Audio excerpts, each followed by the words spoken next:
Hello, everyone, and welcome to another episode of the Black Spinner Circle vidcast with Andy Rodriguez and Al Horta. What's up, Al? How are you, man? Good to Doing see you all guys. right. Yeah, it's great to be here. Thank you so much for tonight. Last week we really had a really good interview last week, so Yeah, that was a lot of fun. with Jaron Galino, bassist of Lynch Mob and Tantric and Heaven's Edge. Yeah, it was really cool hanging with him. So it was good to have him on again. Yeah, he wears a lot of hats, man. He really does. Yeah, cool dude, man. But today we are doing the ever famous Black Spinner Circle vinyl battle. It's been a while since we've done this, so we are going to be doing vinyl battle between Fleetwood Mac Rumours, that was released in 1977, versus Billy Joel's The Stranger, that was released in 78. And we will be going through this track by track. And there's our other guest that I just kicked off the stage. Hey, is this live? Yep, you're live right now. No, it's fucking Memorex. It's a beta. All right. right. I was just about to introduce everybody, Eddie. All right, good timing. Joining us today is our guest, Jimmy James Schwartz. What's up, Jimmy? Hey, how's it going? Oh, man, it's going great. It's good to be here with some of my favorite people and talking about two of my favorite records. Like, how could things be better? I know, right? These are really good albums, and I'll talk a little bit more about them as we go. And also joining us for the first time on Black Spinner Circle from Nashville, Tennessee. He would come to us from the west coast of Florida. Now he's coming to us from Tennessee. Eddie Canastraci. How's it going, Eddie? It's going really well. I was running late because I actually was just getting good news. I was emailing but I got I was waiting on this apartment I was hoping to move into, and I was just going to go, and I'm not going to get into all the details, but essentially I got the lease. I'm going to be signing it tomorrow. If all goes well, I should be moving into this place this weekend. So I'm very excited. Very excited. Congratulations, man. Thank you. I've been staying with family for the past month outside the city, outside of Nashville. But this apartment is actually located in the city proper on the West End, not far from Vanderbilt Mansion and the university there. And it's like right adjacent to Music Row. And the apartment's great. Second story, got my own staircase leading to it. It's across from a park. It's right on a corner. There's a cool dive bar that's in walking distance. There is. It was the first place I looked at in person, and I loved it immediately. It was like, okay, let's do this, and I'm very excited. And I haven't been around my own space, my own records. They've all been in a pod. Oh, dude, that sucks. For months now. So I'm very excited. I mean, not just to be in a new exciting city and beginning a new chapter of my life, but it'll also be just cool to have all my shit again. Get my Burt Reynolds poster back up there again. Now in Nashville, it's funny because it was in Florida. It kind of my decor worked in Florida, but it's like really gonna work well in Nashville because I had that kind of countrypolitan thing going on. And if people that watch my videos, know the living room backdrop. Right. So yeah, it's going to be fun recreating that in my Nashville place. But you guys will all see because we're all Facebook friends and what have you. So you'll be seeing it. I'll be doing a whole photo spread. So the chicks will dig it. Oh, yeah. I'm already lining up. Especially the Burt Reynolds Playboy Playgirl layout there. This is a good time period. I'm gonna get my Walton Goggins on. I'm gonna be an attractive middle-aged guy that that we're like that guy. He's cooler. He's older and wiser and kind of sexier. He's cool because he wears robes at 4:00 in the afternoon. Yeah, sitting around drinking bourbon after having business discussions. I had a high profile Zoom. Now let me drink a bourbon in the afternoon like a man. Oh, well, thanks for joining us, Eddie. It's really nice to have you because it's been a couple of months since you've been on, so it's nice to have you back. Yeah, it's back to, it's great to be back. And obviously once I'm like settled into my place, I'm going to start making videos again and start doing podcasts again. And Yeah, man. it's exciting. So this is like this, so I'm very excited. I'm very excited to talk. I probably wouldn't have done this because it was a really busy week. And I didn't really have the time to do this because this week's been very crazy. But you said Fleetwood Mac. There was no way I could not be part of this. It might be a spoiler alert already because I'm just saying Fleetwood Mac. But I'm a very big Fleetwood Mac fan. And I've been especially on a big Fleetwood Mac kick. But the thing is, I like every couple months I'm on a Fleetwood Mac kick. So it's not an unusual thing. So there's like no way I couldn't take part in a Fleetwood Mac discussion. And I'm very familiar with The Stranger as well. So I can definitely weigh in. So there you go. Yeah. So what we're doing tonight is we're going to have a vinyl battle between Fleetwood Mac's Rumours against Billy Joel, the Stranger. Now, I know that the tracks aren't. There's 9 tracks on The Stranger and 11 on Rumours. So we'll just take off the last 2 on Rumours so that it can be even. But before we get to that, we like to do our segment called What's Spinning. So what's spinning, Jimmy? Well, a couple things. Last few trips to the record store, I've picked up a few things that I've been looking for a long time. One of them being Saxon denim and leather. So been on a huge denim and leather kick because that run of 3 albums, actually 4 if you count Power and the Glory, is incredible with Saxon. And absolutely. And they're a band that I really didn't get into until it was Ralph and Ian got me going on them. I think it was a Cheap Trick episode. They mentioned those 3 records, and I just went and bought them off iTunes and blown away. Just the consistency of it, and especially their later run of records. But Denim and Leather is just a classic. The other thing, and I don't have the Saxon record with me, but the other album I've been listening to is this. It's by Mike Rutherford, and it's called Small Creeps Day. And it's kind of that period pre-Duke Genesis, while Phil Collins was working on his solo album, Tony Banks was working on a solo album. That's when this record came out, and it's very Duke-like. Oh, cool. If that makes sense. Yeah, it's probably the most Genesis-like of the solo records. The hard part about that is you can't get it off iTunes. You can't get it on Spotify. You can probably listen to it on YouTube YouTube somewhere, but it's a really, really good record. The second side is a concept. Don't let that deter you, Eddie. I know how you feel about concepts. Yeah, but Duke's my favorite Genesis album, and that is technically a concept album. So it's a weird concept. Yeah, the way it's laid out. I love Duke. I love like Alice Cooper's From the Inside. There's a few exceptions. There's a few exceptions. Well, and I appreciate that you and you're the first person that I've met that made me feel normal about my opinions of The Wall. So thank you. And have we not been justified? You see, Roger Waters is a prick. 1,000%. I was right. I thought in The Wall is when his prick side first really came out in a big way. You listen to The Wall. We saw as the public. Yeah. You listen to The Wall and you go, "Oh yeah, that guy's a prick. I get it. I get it now." Right. I thought he might be cool when I was listening to metal, but no, he's a prick. But the cool guy is the guy that he fired while he was making The Wall. So was Rick Wright. He was the cool one in the band. Yeah, he kept it cool. Yeah, listen, I even like Dave Gilmour gets shit. Let me tell you something. The guy's a class act. He would never talk shit about Ozzy Osbourne. All right? Right. And he's not pretentious. Roger Waters is one of the most pretentious assholes in the world. Listen, I like not saying he's not talented. Hey, Dark Side of the Moon, Wish You Were Here, Metal, Animals. All great. Even if it's commie shit, I still love Animals. It's great.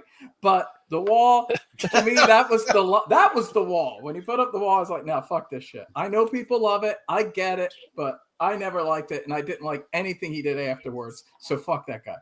See, Edwin, between that right there and Waylon Jennings is when I knew that you and I could be friends. There you go. Like, it was just like, this is my guy. He hates the wall, but he loves Waylon. And you two wear similar hats too. Yeah.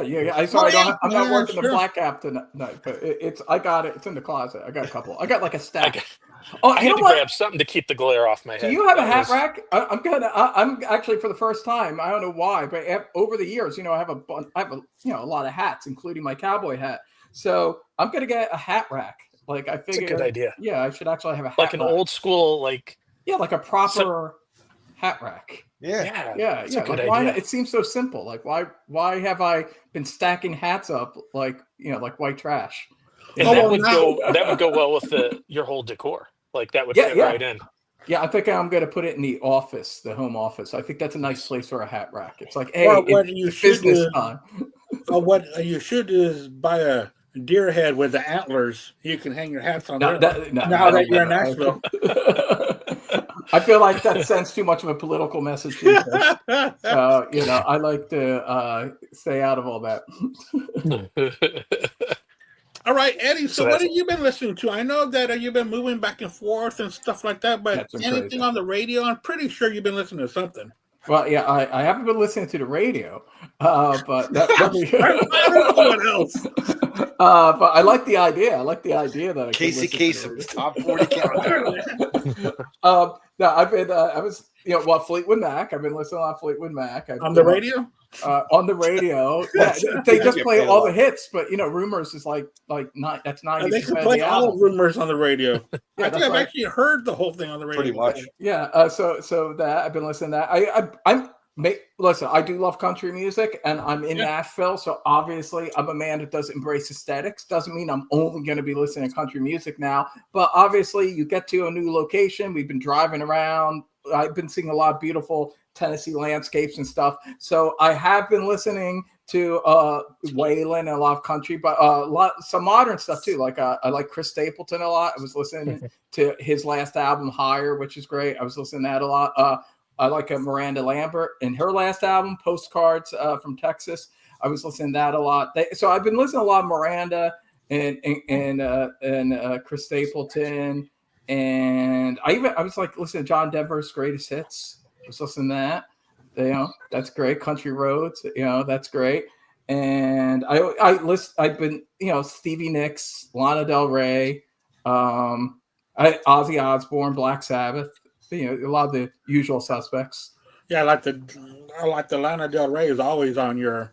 Yeah, I listen to Lana a lot, and she's moving in a country direction. She's released 2 country singles, kind of like it, the way you would expect Lana Del Rey. It's not really modern sound. It's like old school 60s, kind of like Glenn Campbell with the strings, with the orchestration and all that. It's more like smooth orchestrated kind of country. And she had 2 singles that were that she released a couple months ago, and she's been working on this album though for like 2 years. So I don't know what's going on exactly, but hopefully she releases it soon, and it would be perfect timing. God, Lana Del Rey's first country album when I'm living in Nashville for the first time. Like, wouldn't that be perfect? She's doing it just for you, Eddie. I feel like she is. Yeah, she is. I feel like she might be. All right, Al, what have you been listening to, man? What's been in your house? All right, so last Thursday, after I got out of work, I had already known for a while, so I kind of was planning it. There was in Clearwater Record Shop, there was 2 guys that were doing a signing there.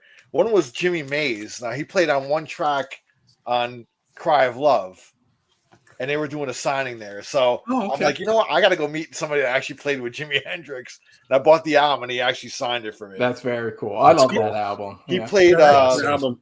Yeah. Damn, that's good. He played on one track called My Friend that's on here. The other guy was Joey D. He had a song called The Peppermint Twist. Yeah, I know that song. Yeah. These are the 2 guys there. They were both there. It was a free signing. So I was like, hey, man, let me go and bring my albums. And I bought a couple of compilations with me that had the Peppermint Twist on. He also did a version of Shout.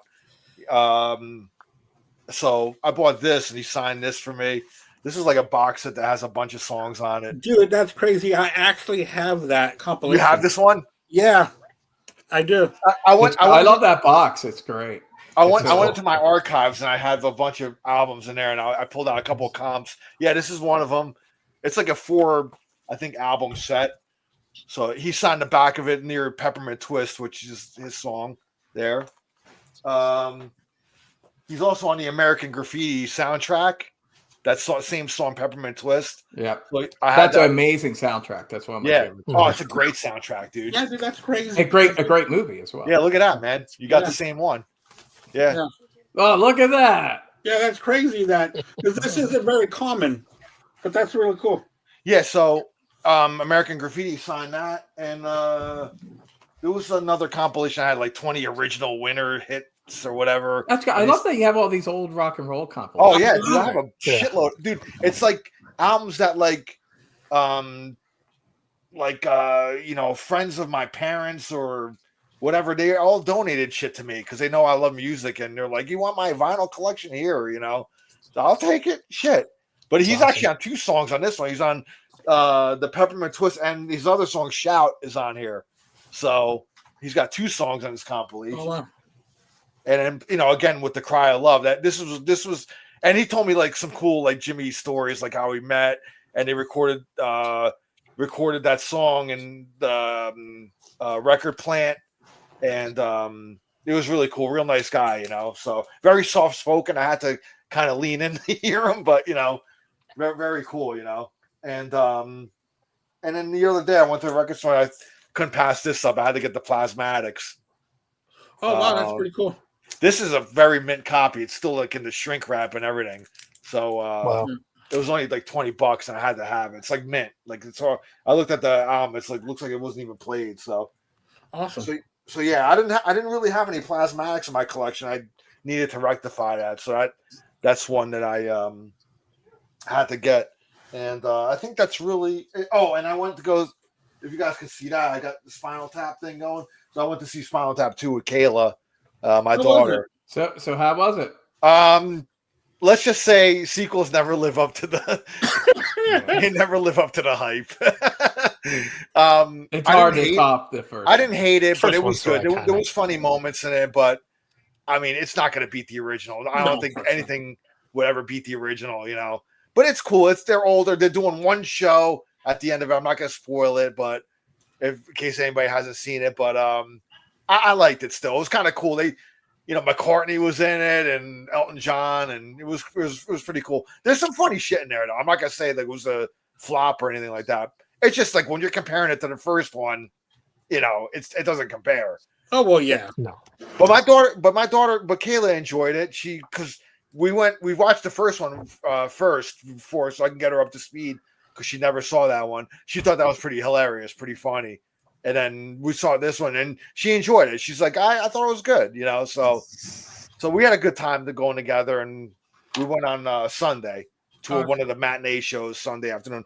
We were going to do a review on it, but we didn't get around to it. But I think we'll still do a little video on it or whatever. So, but that was my that's what I've been listening to. So awesome. Well, that's what I started spinning this week, and I've been spinning it ever since. Hey, Andy, right before you get to that, yeah, I recommend this. Whoever is a Spinal Tap fan now, get this book right here, the Big Black Book. This thing is fucking awesome, man. It's like goes through the whole history of like this fictitious band, all those albums and stuff that they review in the movie. Yeah. It's like all. It's like they treat them like they're a real band. Yeah. It's like their biography of their work. Yeah. It's got memorabilia in it. Like that poster behind me is one of the posters that comes in this book. Yeah. It's got like other shit in here. It's really cool, man. It's like real quick. I'll just show you. It's really nice, man. Like really, really beautiful. If you could find this book, man, get it. If you're a Spinal Tap fan, highly recommended. And here's the laser disc of the movie that I have. Wow. You guys remember laser discs? I still have this laser disc. That's awesome. I was hoping if I met them guys one day, they could sign it or something. So anyway, back to you, Andy. Yeah, it really sucks when you're record shopping and you're like, oh my God, I've never seen this movie soundtrack on vinyl. You open it and it's the laser disc. Oh man, for real. Has that ever happened to you? It happens to me quite a bit. Yeah, it's happened to me. I was like, how the hell does this play? Yeah. No, but I wanted to share the Let It Be box set is what I've been listening to lately. It comes with a pretty good book too about the making of the album, so it's pretty cool. It's got a lot of really cool pictures in there, and it's got the remastered Let It Be on there, and it also has hold on. Oh, crap. Well, anyway. Do it later.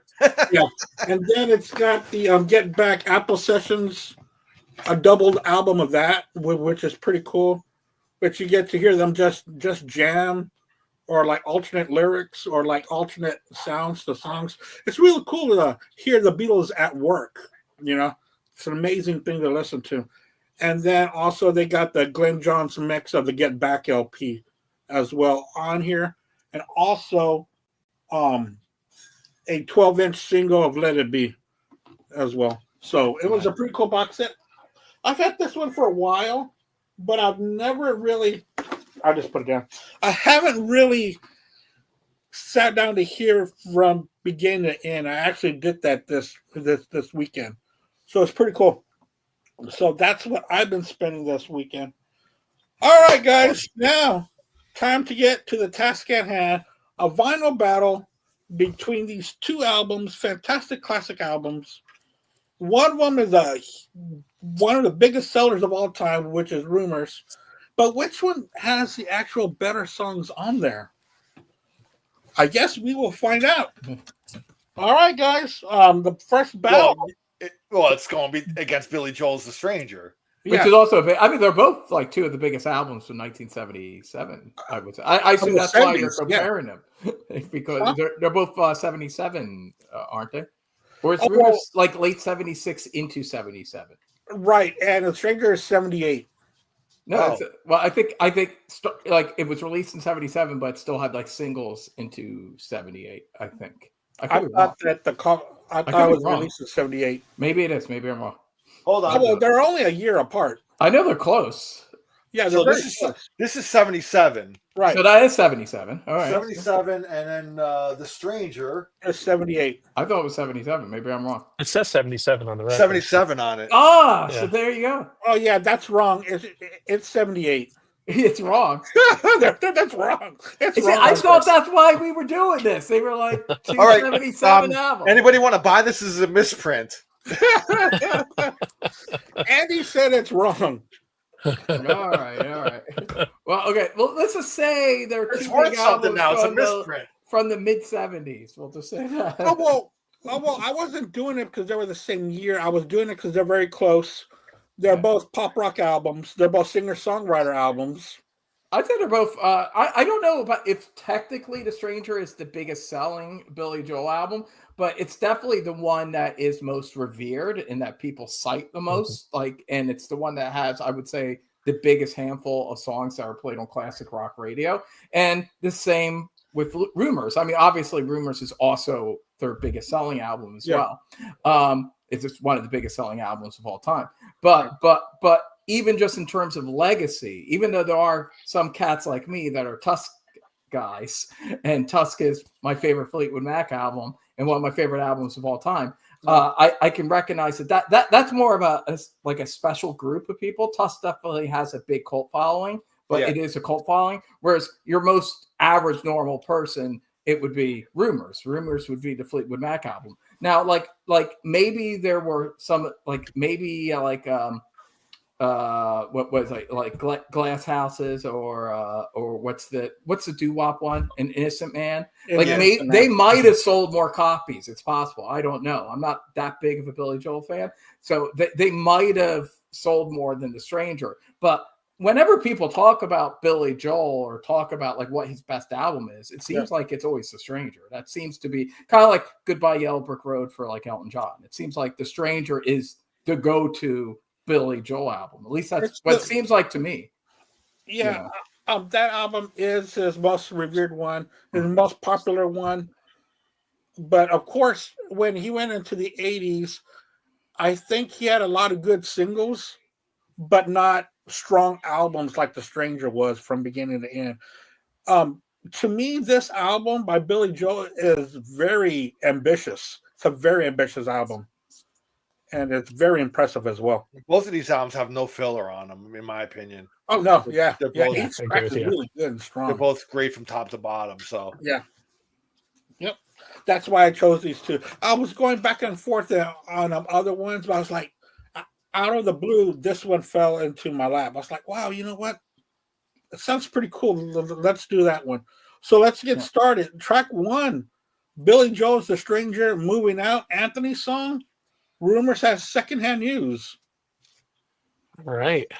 So Jimmy. yeah, it's interesting when I started looking at this, because I just looked at it today for the first time and kind of went through where I thought it was going to go. My list didn't really go where I anticipated, if that makes sense. Oh yeah. But I was actually a little surprised. As far as Billy Joel albums go, I would probably lean towards 52nd Street as my favorite record. I think it's a little more adventurous than this one is, but I do like this one a lot. I mean, there's just stuff that is just kind of embedded in your DNA, like just like Rumours, I mean, it's there. But between Secondhand News and Moving Out, parentheses, Anthony's song. I know, Edwin, that's one of your favorite things. Good use of parentheses and in a song. You think good use? Oh, okay. or should I say use of parentheses? Yeah. I stand corrected. I'm actually in other words, he has no use for it. Right. I don't think Secondhand News is the strongest option for an opening track on such a great album. It's a good song. I don't know that it is a great way to start the record. I'm gonna go with Moving Out on this one. I think there's something in the storytelling, about mid to late 70s New York, kind of that New York, New Jersey area. Who needs a house in Hackensack? Is that all you get for your money? There's just all these little references that I think are, I don't know. There's just something that feels kind of cool about late 70s New York, and I feel like it kind of represents that a little bit, and I think it's a little bit of nostalgia for me. So I'm gonna go with Moving Out, parentheses, Anthony's song. All right, Eddie, I got a lot to say. Sorry, I got a lot to say about this. Okay, for one thing, I like Jimmy brings up this thing which I didn't even realize. An interesting thing about this is it's really kind of a New York versus LA thing. This is like Biggie Small versus Tupac, because Rumours is like this ultra mid 70s LA album. It's like the Eagles Hotel California, like one of the pinnacle LA albums. And The Stranger is just like 52nd Street, which I might agree with you. I think that might be a little stronger. I'd probably go with Glass Houses as my favorite Billy Joel. I think there's something more rocking. Yeah, that's his most rocking album. I would say there's definitely there's an advantage to Billy Joel playing less piano and playing guitar more, is that you have less Billy Joel piano shit. So I definitely like Glass Houses more. But listen, Moving Out is a good song. It's a really good. I mean, objectively, it's a great song. This is definitely one of the better Billy Joel songs. I do like the song. It's very burned out for me. It's a very burned out song for me. I really don't like the parentheses, especially in this case, Anthony's song. Like, okay, you gotta tell us the name of the character in the song. I think it's very important. Paul McCartney would not have done that. He would not have a parentheses telling you the name of the character of the song. He would either call it that the song would just have that character's name as a title, like Eleanor Rigby. It wouldn't be like All the Lonely People in parentheses Eleanor Rigby's song. No, that would suck. So he doesn't do that. Well, the thing is that sometimes when I hear songs, I want to know who is this song about. Why couldn't they put the person's name attached to the song? So Moving Out's the better title. Anthony's song would be a stupid title. but who's moving You out? notice when they did the Broadway musical version, they wisely took out the parentheses. They were like, what's this nonsense? Let's call it Moving Out. That's what everyone calls it. Billy Joel had to know, even in 77, when he was writing this song, that everyone's going to call it Moving Out. So just fuck off with your bullshit parentheses. For that alone, I would mark the song down. But I respectfully disagree with my brother, who I love, Jimmy James, because Secondhand News is not only an amazing song. I love this song. I actually think it's a really, really sneaky and fun way to open this album. It's a confident opening.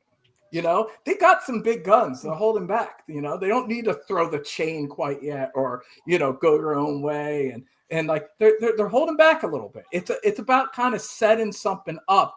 And it's also, think about the sequencing. I can't imagine Dreams coming off of another song as well and sublimely as it comes off of Secondhand News. You know, ba ba ba ba ba, and then it stops. And then when the drum rolls leads you into Dreams. I mean, I've been listening to that since I was a child, and my mom used to spin Dreams, the vinyl Dreams. It's actually one of the first records I ever heard. So I do have a lot of nostalgic feelings towards it.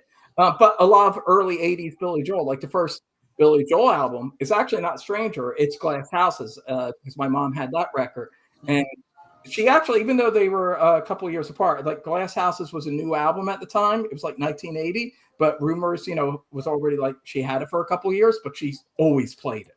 My mom played Glass Houses and Rumours all the time when I was growing up. And I don't know which one, but one of them is like the first album I remember hearing for the first time.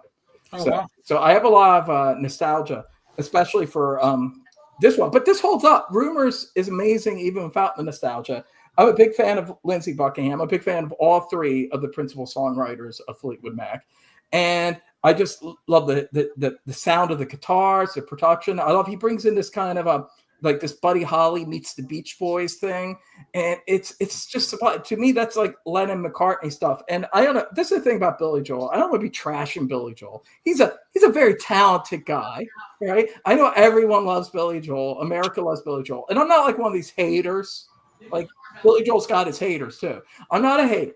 But I would say I'm at best, casual fan that has 4 of his albums, and that's it. And this is one of the albums. Whereas Fleetwood Mac, I am a huge fan. So this is not going to be entirely a fair and balanced comparison. But this is what I'll say is Billy Joel, even this song, I don't know. I hear like the thought behind it. Like I could hear he's concentrating and trying to make it really good. And it's like he's listened to the best songwriters. He's listened to his Burt Bacharachs and Paul McCartney's and what have you. And he's doing it. He's nailing it. But it's like an actor when you kind of see the acting sometimes. Like I see the songwriting with Billy Joel. With Lindsey Buckingham, Lindsey gets into, maybe because he's a psycho, he gets into this thing that's closer to like Bob Dylan or Lennon McCartney, where there's just this kind of, all I could say is a sleight of hand. I don't know if you're getting what I'm getting at, but there's just a kind of sleight of hand to, especially I would say Stevie Nicks and Lindsey Buckingham, where they sound like they didn't put too much thought, that it's more music that comes out of an excited moment, and you feel that energy. In Secondhand News, you just get this energy from it. There's just this energy from it that it's like, you're just in there, you're locked in. Whereas the other thing's a little more like a musical, you know? It's why Sgt. Pepper is not one of my favorite Beatles albums, you know? There's a little bit of it's not surprising that Moving Out became a musical, because there's a little bit of a sing-songy musical quality to it. Whereas Secondhand News just sounds like really catchy, poppy rock and roll to me. And it's just more my thing. So I would say, so there's no contest. Even though Moving Out's one of the better songs on this album, still no contest. Secondhand News easily beats it for me. There you go. Ow. I know you're a Northeast guy, too. How the fuck do I follow up that verbal barrage? Sorry. It's only the first one, because that was my got, finally revealing my thoughts on Billy Joel. So After years of keeping quiet about it. You know, And one day I'm going to tell the world how I feel about Billy Joel. One day. Sorry about that. But anyway, but Well, Al, Reckoning day is here. okay. what do you think, Al? So, being from New Jersey, Billy Joel was kind of the guy, like, the Mecca kind of songwriter. You heard him on the radio constantly in my area, the New York City area. He was quintessential New York, one of the guys, So I couldn't help but be, and listen, I love Fleetwood Mac. I love Rumours. I mean, I didn't even listen. I've listened to both these albums enough to kind of, how I go into these album battles. I don't really rehearse for this shit. I don't write anything down. I didn't either. I didn't write anything. I go off the cuff. Yeah, I know both these albums by heart. So yeah. So, but being a New Jersey guy like Billy Joel, and I've seen Billy Joel tons of times in concert. I've seen Fleetwood Mac a bunch of times in concert too. Shit, I saw Fleetwood Mac in front row in front of Lindsey Buckingham, and I was like pretty fucking damn cool, dude. That guy is an amazing. I think he's one of the unsung guitar heroes that doesn't get mentioned enough, to be honest with you. I mean, the finger picking that he does, and it's so funny. Like, it's so funny. I think I posted a picture months ago. When I saw him front row, he had a mic stand, and on his mic stand was two guitar picks. Now we know he doesn't use a guitar pick. He's all finger picking. I think he might have a guitar pick. There might be a song where maybe he uses it. I don't know. I don't remember.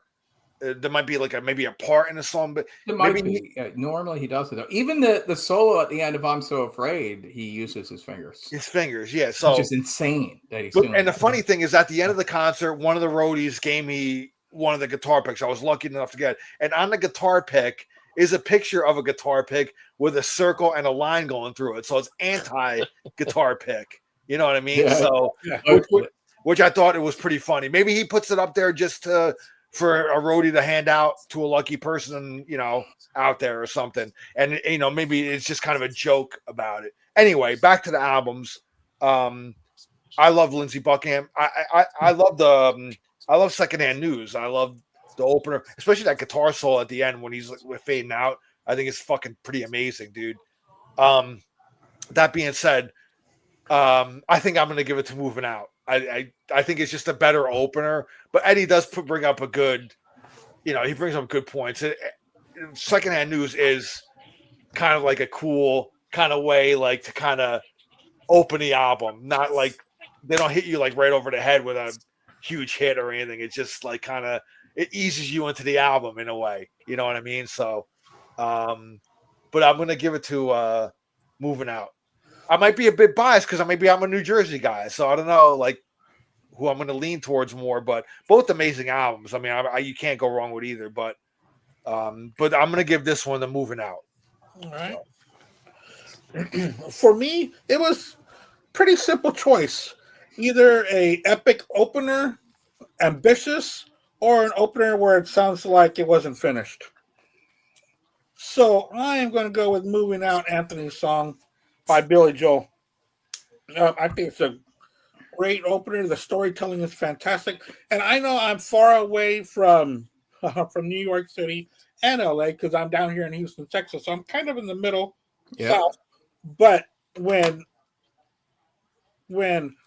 Billy Joel is referencing all these places, I've heard of these places. I know these places.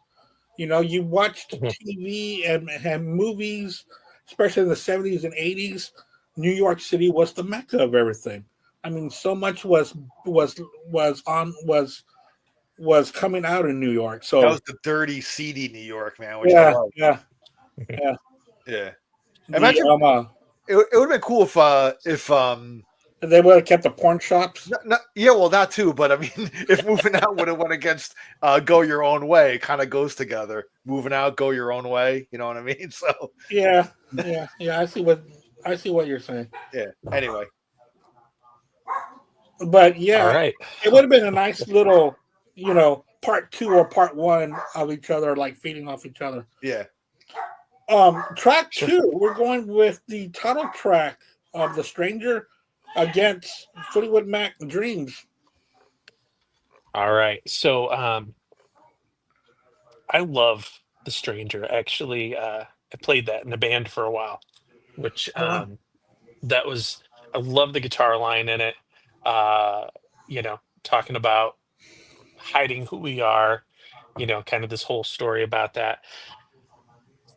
But not really a story, but just a I'm tired. I apologize. No, it is a story. I mean, that's what a I song have is. thoughts in here. Getting them verbalizing things is tough this evening, so I apologize. But I've got to go with Dreams. Stevie, it's just one of the most iconic songs of all time. Her voice is so haunting. Her, it's only right that you should play the way you feel. That whole line, I won't even try to sing it because it's Stevie Nicks and you can't touch it. There's just something so haunting and so beautiful about this song. Everything is perfect. There's not a single note, a single beat that I would change in it. Everybody plays their part perfectly, Yeah. and it's flawless. So yeah, not much else to say about that. Eddie. This was actually the toughest one for me because I do love Billy Joel's "The Stranger," the title track. I think it might be my favorite Billy Joel song. I think it's a really great song, and it was cool. It's not like one you heard on the radio, ever. And it's that little Enrico Morricone style opening with the whistling. Like I wish there was more shit like that in Billy Joel songs. But anyway, and the song itself, it's funky and it's sly, and it's definitely one of the coolest Billy Joel songs. Like it would be a song I would play for people that think just know the hits and think he's a real square or whatever. I'd listen to The Stranger. It's a cool song. It's a really cool song. And I think he gets closer to matching a McCartney level of excellence with this song. It's a great song. However, it's like it's all about like with these album battles. It's about like what song it's going against. Now, there are a handful of songs on Rumours that I would put The Stranger above, but not fucking Dreams. I'm sorry. Yeah. I know you have a child there. I got not curse. All right, so okay. It's all good. Okay. Anyway, but not Dreams. Not Dreams. No, it's not going to beat Dreams. Dreams is one of the greatest songs of all time. I know Burnout Factor. Whereas I said I was burned out on Moving Out. I never get burned out on Dreams. There's just something magical about the song. There is a lot of nostalgia with that song. I mean, it is something I do associate with my childhood and my mom playing it a lot. But there are songs from that period that, I don't like Mickey Mouse Disco anymore. Like there's stuff I listened to as a kid that I don't Disco like. Duck. Yeah, but it's like, no, I mean, it's still great. It's a great song. There's a reason why it even had a new resurgence, thanks to like TikTok a couple of years back, because it's a song that would be a hit now. It's still amazing. And Stevie Nicks, I did do a podcast episode of my old podcast. We did Belladonna, one of my favorite albums. And yeah, Stevie Nicks is my favorite female vocalist. So as much as I love Lindsay and as much as I love Christine McVie, Stevie's, she to me, she's like the female Jim Morrison. She's the gypsy white queen, white witch queen. She's mystical and enchanting, and there's something that transcends it's just a great pop song on one level, but on another level, there's something very deep and powerful about it and mystical. And it's like feeling I get kind of like when I would listen to the Riders on the Storm. You know what I mean? Like there's just something about it it's a little deeper than just the pop craft of the song. But there's just something it just brings out emotions and mood and atmosphere. And it's everything. It's the rhythm section. It's Lindsay's subtle but beautiful little jazzy guitar lines he throws throughout. And Stevie singing and crooning in the lyrics, which are amazing. Very underrated lyricist. I don't think enough people talk about Stevie Nicks' lyrics. And it's one of the greatest songs of all time. To me, it's like a top 10 song from the 70s. And so unfortunately, Billy Joel's shining moment on this album for me was against Stevie Nicks' second shining moment. It's actually my second favorite song on the album. But there's a song she has, which I guess maybe we'll discuss at the end, which is kind of a spoiler alert. But it's not technically in the battle. But Right. we got to talk about it. Right. Well, it's not in the battle, but I know what. Obviously, we got to talk about it, but because that's my favorite song on the album. But this is my second favorite, and it's amazing. It's one of the greatest songs of all time. So I'm sorry, stranger, you had the goods, but I'm going with Stevie and Dreams. So there you go. I guess goodbye, stranger. Goodbye. It's been nice. Al, what do you got in this battle? I love the title track as well, the Stranger. Great song. But there's something about Dreams. It has this ethereal quality to it. Like, it's one of those, like Eddie was just saying, whenever I hear like Riders on a Storm or whenever I hear this song, it kind of just, it almost like kind of has a relaxing, calming feeling to it. I could just like sit back and just kind of get lost in it in Dreams, man. And you know, aptly titled too, Dreams. And it's almost like you kind of go into that state almost, like kind of listen to the song. And again, I love Lindsey's kind of subtle guitar nuances that he does, and just another example of how great he is, man. I mean, he could do these little subtle things where he can just kind of belt it out, and I don't know, there's something about this song where it might actually be my favorite song on Rumours. I just, something about the song that, again, it's the ethereal kind of dreamlike quality of it that takes me away to like this place. So that's not to take away from The Stranger, but Dreams beats this one. On to you, Andy. Yeah, I'm going to go with Dreams, too. It's going to be a clean sweep. And it should be. It's a great song. And the atmosphere that it creates. Yeah. And I know what you're talking about, Eddie, about the way the song is and the vocals of Stevie. It's the performance. It's the whole package on the song. I think it's like a little over 3 minutes. And it's some of the best 3 minutes you'll ever have hearing a song. And this is a song we've heard our whole lives. Yeah. On the radio, commercials, just everywhere. But it's such a good song that you don't dare get tired of something like this. And Stevie Nicks is the queen of stuff like that. So that's a clean sweep. But The Stranger is also a good song. I really like the way that, like Eddie was saying, where it really pops in with this really good funky groove. And he's kind of, I wouldn't say rapping, but he's really spinning out some really cool lyrics. And then it starts with of course, with the great whistling. Yep. Oh. But it had to go with The Stranger. Track number 3, Just the Way You Are by Billy Joel, which was also the title of a movie with Christy McNichol. Do y'all remember that movie? No. Yeah. Yeah. Like a teen romance kind of thing? Yeah. Uh-huh. I vaguely remember that. Yeah. And Never Going Back by Fleetwood Mac. All right, Jimmy, what do you got here? All right. So you guys touched upon it earlier. The brilliance of Lindsey Buckingham's guitar playing. And he is absolutely one of the most underrated guitar players. And I think it's absolutely highlighted on this track. He's almost Travis picking. And if you don't know what Travis picking is, think Dust in the Wind, Helplessly Hoping by Crosby, Stills and Nash. That kind of Dear Prudence by the Beatles would be another example of Travis picking. But it's so much more complex than your standard Travis picking. He's doing melody lines while he's still carrying the bass line with his thumb. And so you figure the guy's got his left hand going, he's doing 2 different things with his right hand. Oh, and he's singing an incredible vocal track as well. Phenomenal. Have to give it to Billy Joel. I would not have guessed that one. I would not have guessed something there. It's a nostalgia thing for me again. There's something about riding around in my mom's car with her AM radio and the one speaker in the dash of her 77 Malibu, and having WLS on out of Chicago and hearing that song, You know what I mean? There's just something.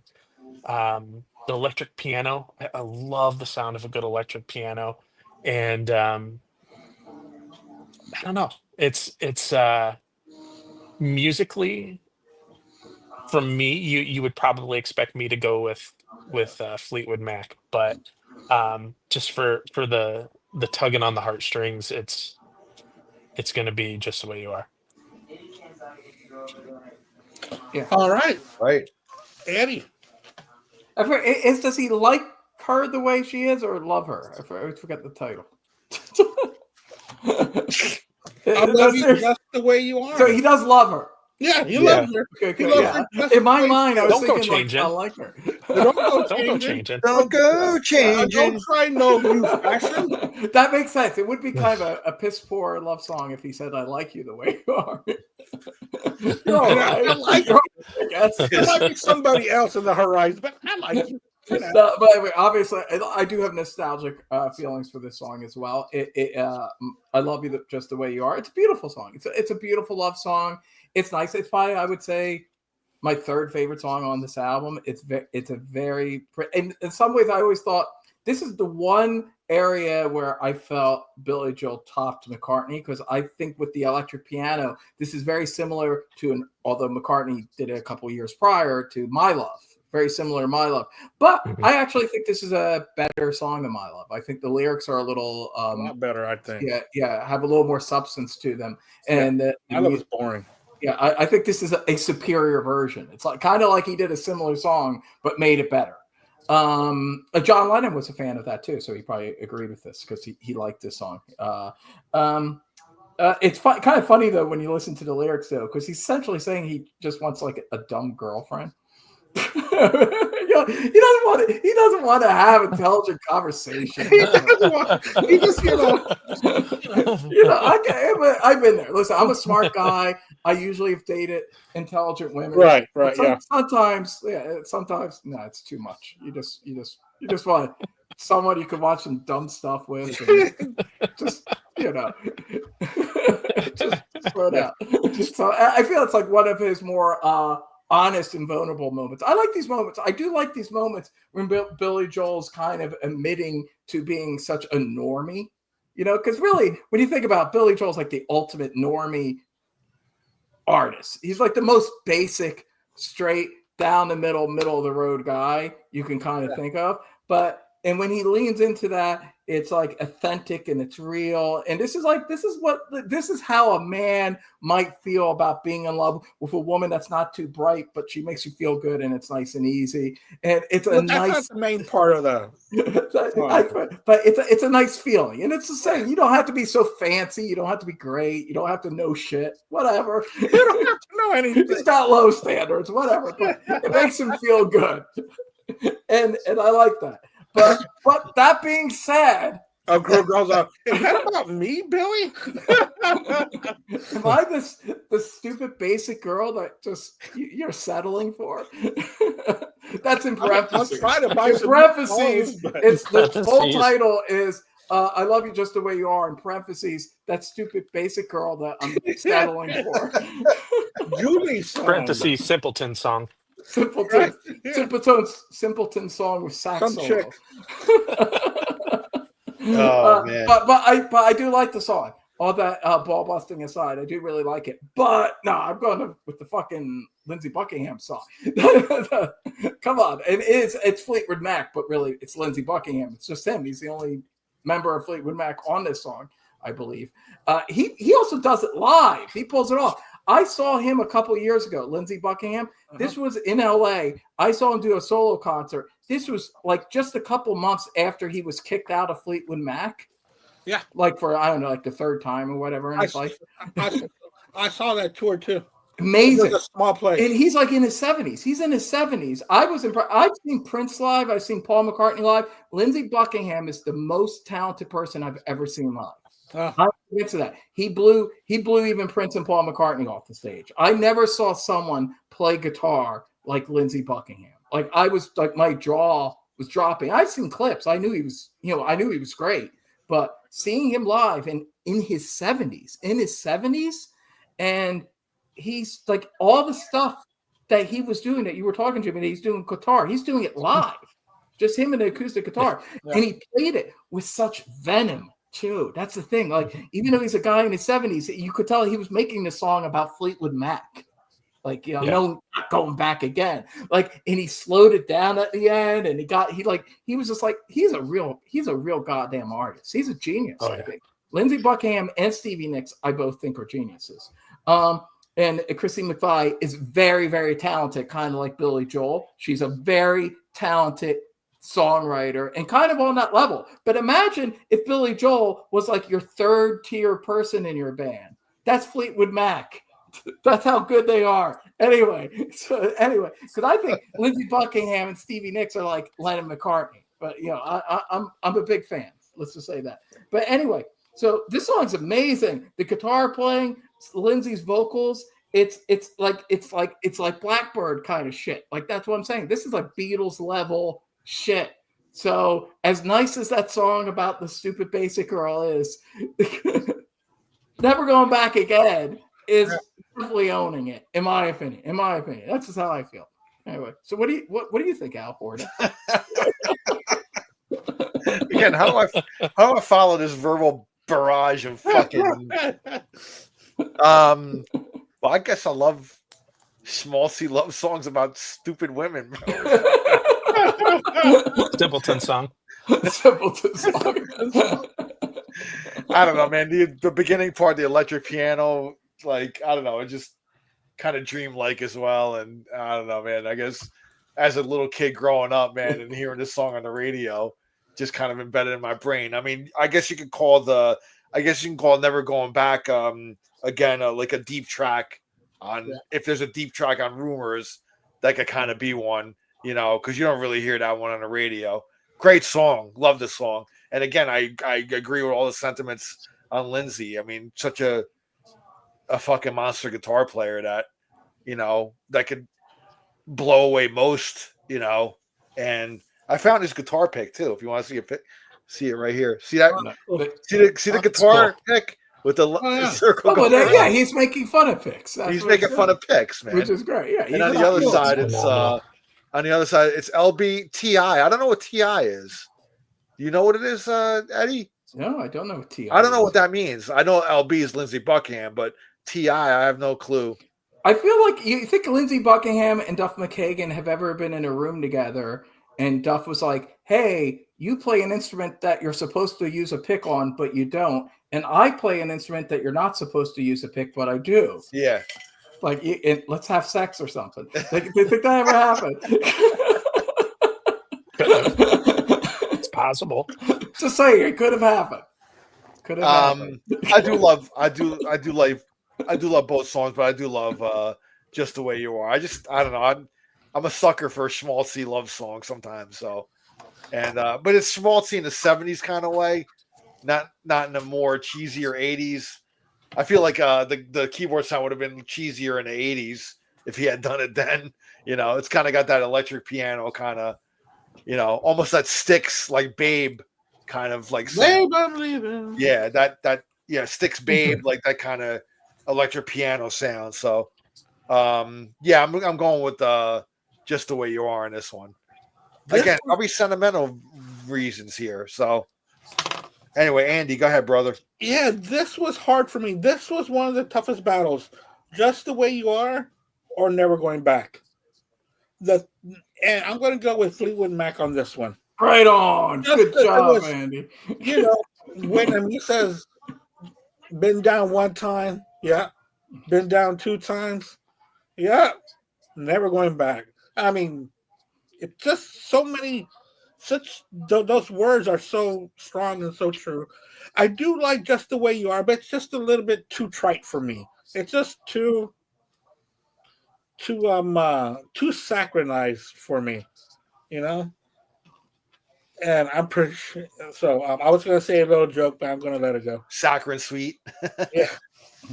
So that's a tie, actually. So there's no winner there.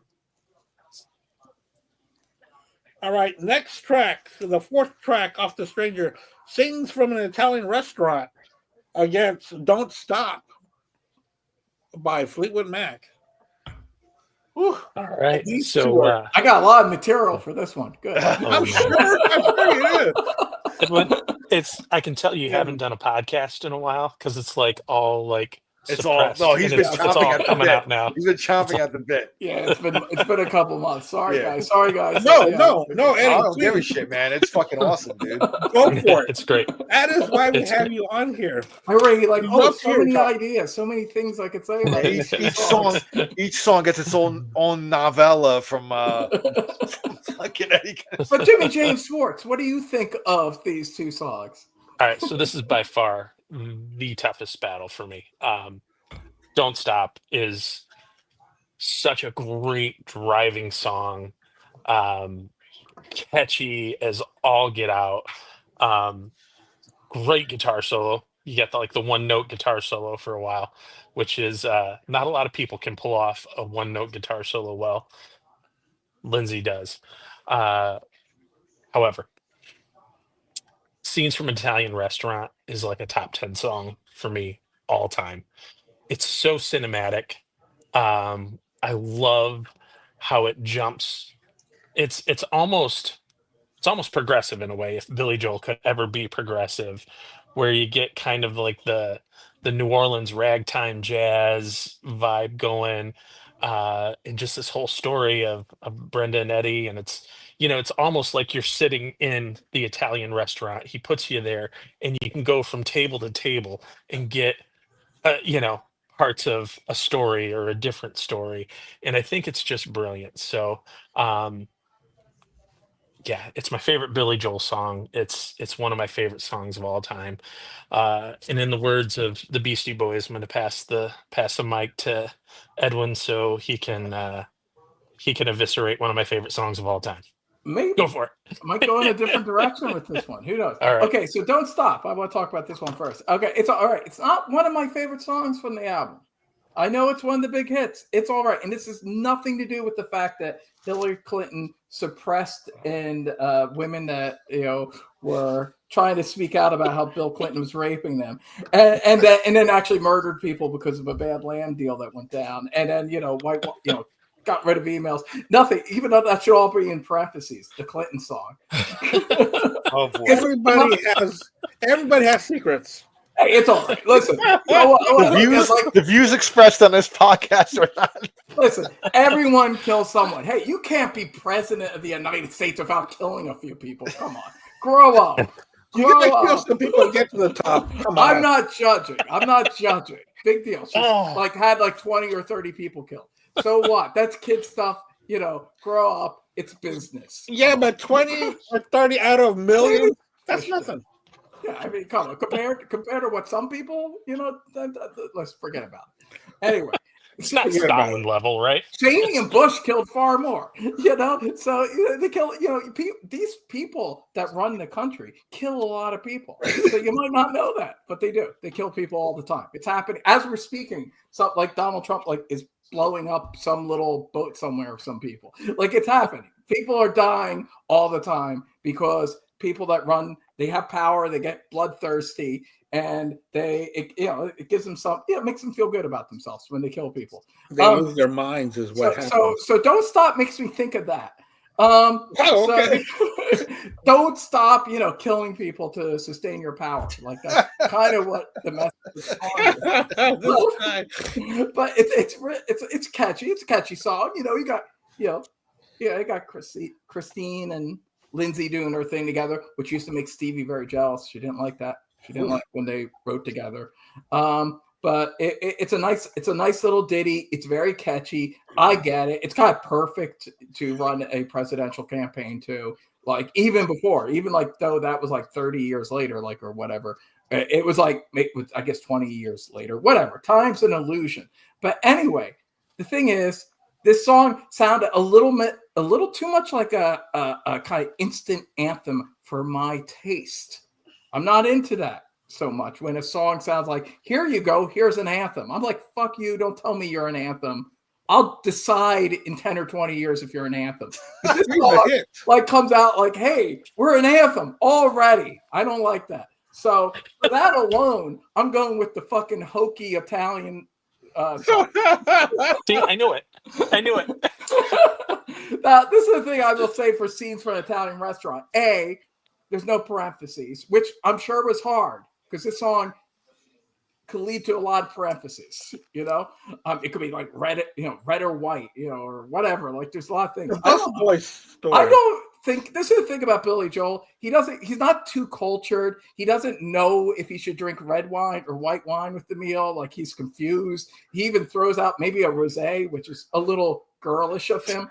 But regardless of his shit, like not knowing anything about wine, the thing is, I'll forgive him. He's not Italian, right? No, he's Jewish. Yeah, that's why. He doesn't know. And that's not an anti-Semitic remark. He should have sang about Manischewitz. He's not gonna know what kind of wine to drink with what kind of pasta dish because he's not Italian American. Yeah. That's all that statement was about. I'm just saying he's not Italian American. It's really clear from these lyrics that maybe he was on this. He's a metagon. Maybe he was undecided if he was going to have steak or fish. Yeah, who knows, bro? Or maybe an Italian restaurant, you're going to eat steak. I mean, maybe he would have known better if it was Scenes from a Jewish restaurant. Yeah. Or maybe he would have been a better writer for that. Yeah. Parentheses, scenes from a bar mitzvah. Maybe it's eating matzo ball soup. Matzo ball. But that's not sexy. Billy Joel's smart enough to know that Italian restaurant ladies like it. You take them there. He takes his simple girlfriend from the last song. He takes her to the Italian restaurant. He wines her, dines her. It's very easy. He's Billy Joel at this point, so it's not that hard. But anyway, it's a nice meal. It's romantic. You take your basic girl to the Italian restaurant. You wine her and dine her. There's a lot of other people that do this. It's great. It's fun. I love Italian food, and I love an Italian restaurant. I do like the changes. I like that there's some changes, some progression. It's like Jimmy says. It's like this is almost as this and kind of The Stranger, the title track, or the closest he ever got to being a little vaguely proggish. And it's a nice song. It's romantic. I like the vibe. It definitely captures that late 70s New York vibe we've been talking about. Makes me think of like a movie like Woody Allen's Manhattan. It just kind of has that vibe to it. Or like Saturday Night Fever. Like it just has that vibe of late 70s New York City, which I do love, along with like late 70s LA as well. So, but it's a nice song. I would say it's probably like my fourth favorite song on the album, but it happens to be going against my least favorite. Don't Stop By was my least favorite song on Rumours. Okay. I like it. Don't get me wrong. It's not a bad song, and I get why it's a hit. But it's just my personal least favorite. But so this helped Billy and his date at the Italian restaurant that happened to be going against my least favorite. So a mid-tier song on The Stranger beats my least favorite song on Rumours. So there you go, Mr. Joel. Good on you. Enjoy whatever wine you decide to go with. I was a little worried about Eddie there, man, for a second, because being that he's Italian, if you didn't pick this song, I have to pick. The fuck is wrong with you, man? I don't know if it went up against like Dreams or like Gold Dust Woman. I would have, but as an Italian American, I was happy when I saw what was up against. I said, "Oh, good. I'm not going to make my ancestors unhappy with me." So that being said, Don't Stop. I love that song a lot too, but Scenes from an Italian Restaurant is prime Billy Joel storytelling, in my opinion. Just the placement that you could just picture yourself sitting in the restaurant, the way he's like singing and the lyrics that he's coming out with. It always takes me to like that place, man. Like, and again, being a New Jersey guy and going into New York City, and I've been to Italian restaurants in New York City, and it's just kind of like a no-brainer for me. I'm not gonna get philosophical on this, but to me, like, this is one of the best songs on the album. So I'm gonna go with Scenes on this one. Yeah, it looks like it's going to be another clean sweep. Scenes from an Italian Restaurant. It's an epic track. It's beautiful, the storytelling, and especially for I don't want to say, well, especially for folks who love really good songwriting. where you're following the story of a couple, and we've all been in that couple before, starting off poor and getting to the next steps, and just building a life together from scratch. And so that's why I really like this song. It's fantastic, and I love the storytelling. Don't Stop has always just been an okay song. It's not one that really gravitates that I gravitate towards. All right, next track. I think we flipped the album over, right? So not for Rumours. No, not for Rumours. Hold on, for The Stranger. And we're gonna start. Yeah, I think for Stranger you do. Which already proves a flaw in The Stranger. The songs are too long. Just saying. That's why you're flipping it over, because Billy Joel can't write a snappy little tune like Fleetwood Mac can. Fleetwood Mac is like the Beatles. Look at all the songs that are on like one side of the White Album. They know we could make this. Billy Joel, his songs are too goddamn long. So already X on you, Billy Joel, for making songs too long. We're gonna go Billy Joel Vienna versus Go Your Own Way by Fleetwood Mac. All right, so Vienna, you get some accordion there, which oddly would have probably fit in the previous song on the record. Little accordion in the maybe, I don't know. I've never really been in a New York Italian restaurant. I don't know if you have a guy in there playing accordion, but it seems like it would fit. Sometimes extra. Which also, going back to that, I really would have loved a verse maybe about some mafiosos in the Italian restaurant. Yeah, that would chatting things up, and then it could have been scenes from Italian restaurant (parentheses mafia song). But moving on from that, I'm gonna go Vienna. I think it's a fine song. I think melodically, it's catchy, but with Fleetwood Mac and Go Your Own Way, you kind of get, I don't know if it's the first taste, but it's probably the strongest taste of some real venom about what's going on behind the scenes between Lindsay and Stevie.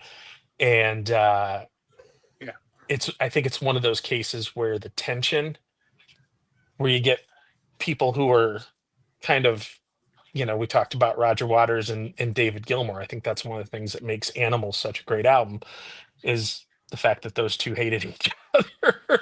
And it was like this combustion to make some great art. And I kind of feel like this is what you got going on here. So powerful. Vocally, they're hitting on all cylinders. So for me, it's Go Your Own Way all the way. And then I'll let Edwin take it from here.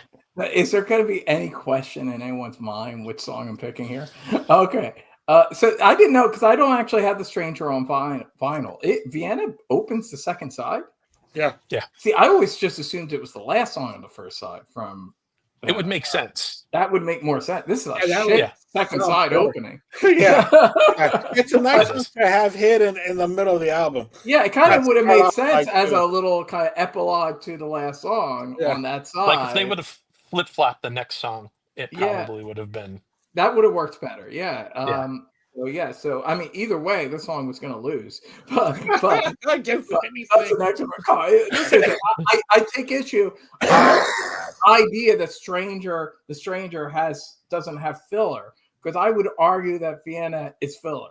It's all right.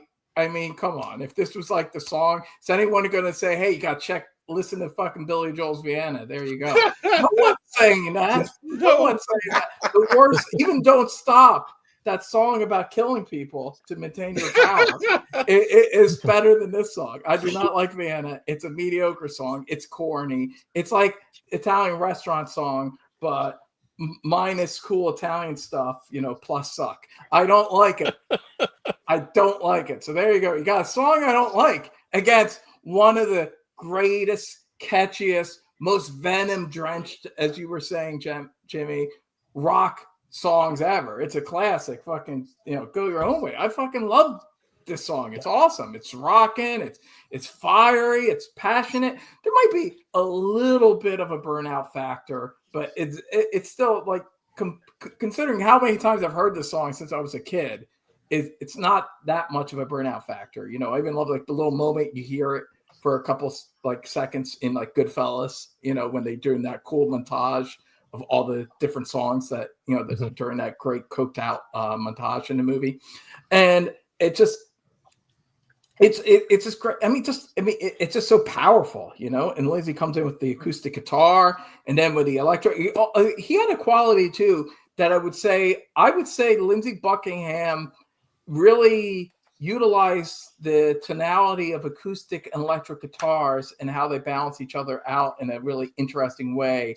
Probably up there with Jimmy Page and Tony Iommi, who I think likewise had a really good understanding of how you can throw an acoustic for a second and then an electric here and kind of create a really rich sonic tapestry. And Lindsey Buckingham to me was up there with those two guys. Like he got that, you know, and this is a great example of that. And in a very organic way, not kind of like in that way, like in the 90s where it was like, ooh, clean electric, go heavy, clean electric, go heavy. And not that I don't like some of that stuff, but in the 70s, like, again, kind of going in more that Zeppelin-esque way, there's just this more organic quality to it where it's just like the way the electric comes in and it's just great. And just the backing vocals, the whole band, you know, just the power, the passion, the fact that even if you didn't know that Lindsey and Stevie were actually breaking up while this was happening. Story. Yeah. It's still like you would just be caught up in the song itself. And it's amazing. There's that, and Lindsey's fucking, shredding solo at the end, and it's just filled with venom. Kind of similar also to kind of how Neil Young does, his guitar solos. Like they're just filled with a lot of passion, and that's the thing too. Like, again, to compare him to Jimmy Page, and I actually think Lindsey Buckingham's actually a stronger guitarist than Jimmy Page. 100%. Even though Jimmy Page is my personal favorite guitarist of all time, technically I hear Lindsey doing things that I don't think even Jimmy could do. But like Jimmy, he understands that it's not all technique. Like he understands the next level that you have to insert like a certain. It's about the passion.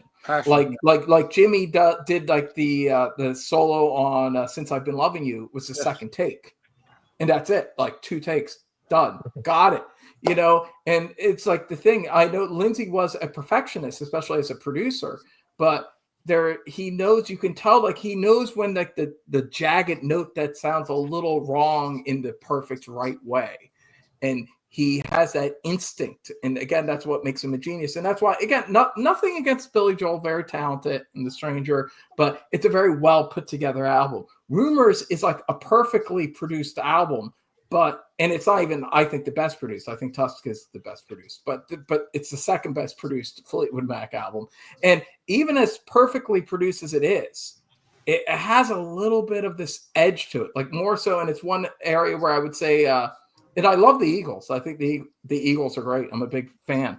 But the Eagles albums are all a little too perfect sounding, Whereas here, this is kind of like, even at their best moments, the Eagles never sounded this like perfect balance of perfection and fucked up, mad, passionate energy. And again, I would only go to like the Beatles and maybe Led Zeppelin that hit levels of this kind of perfection where you got it both. You got both the unhinged passion and the perfection in one. And this song is a great example of that. And it's a masterpiece. And it's, I don't know, it might not even break my top 5 here, but it's a great song.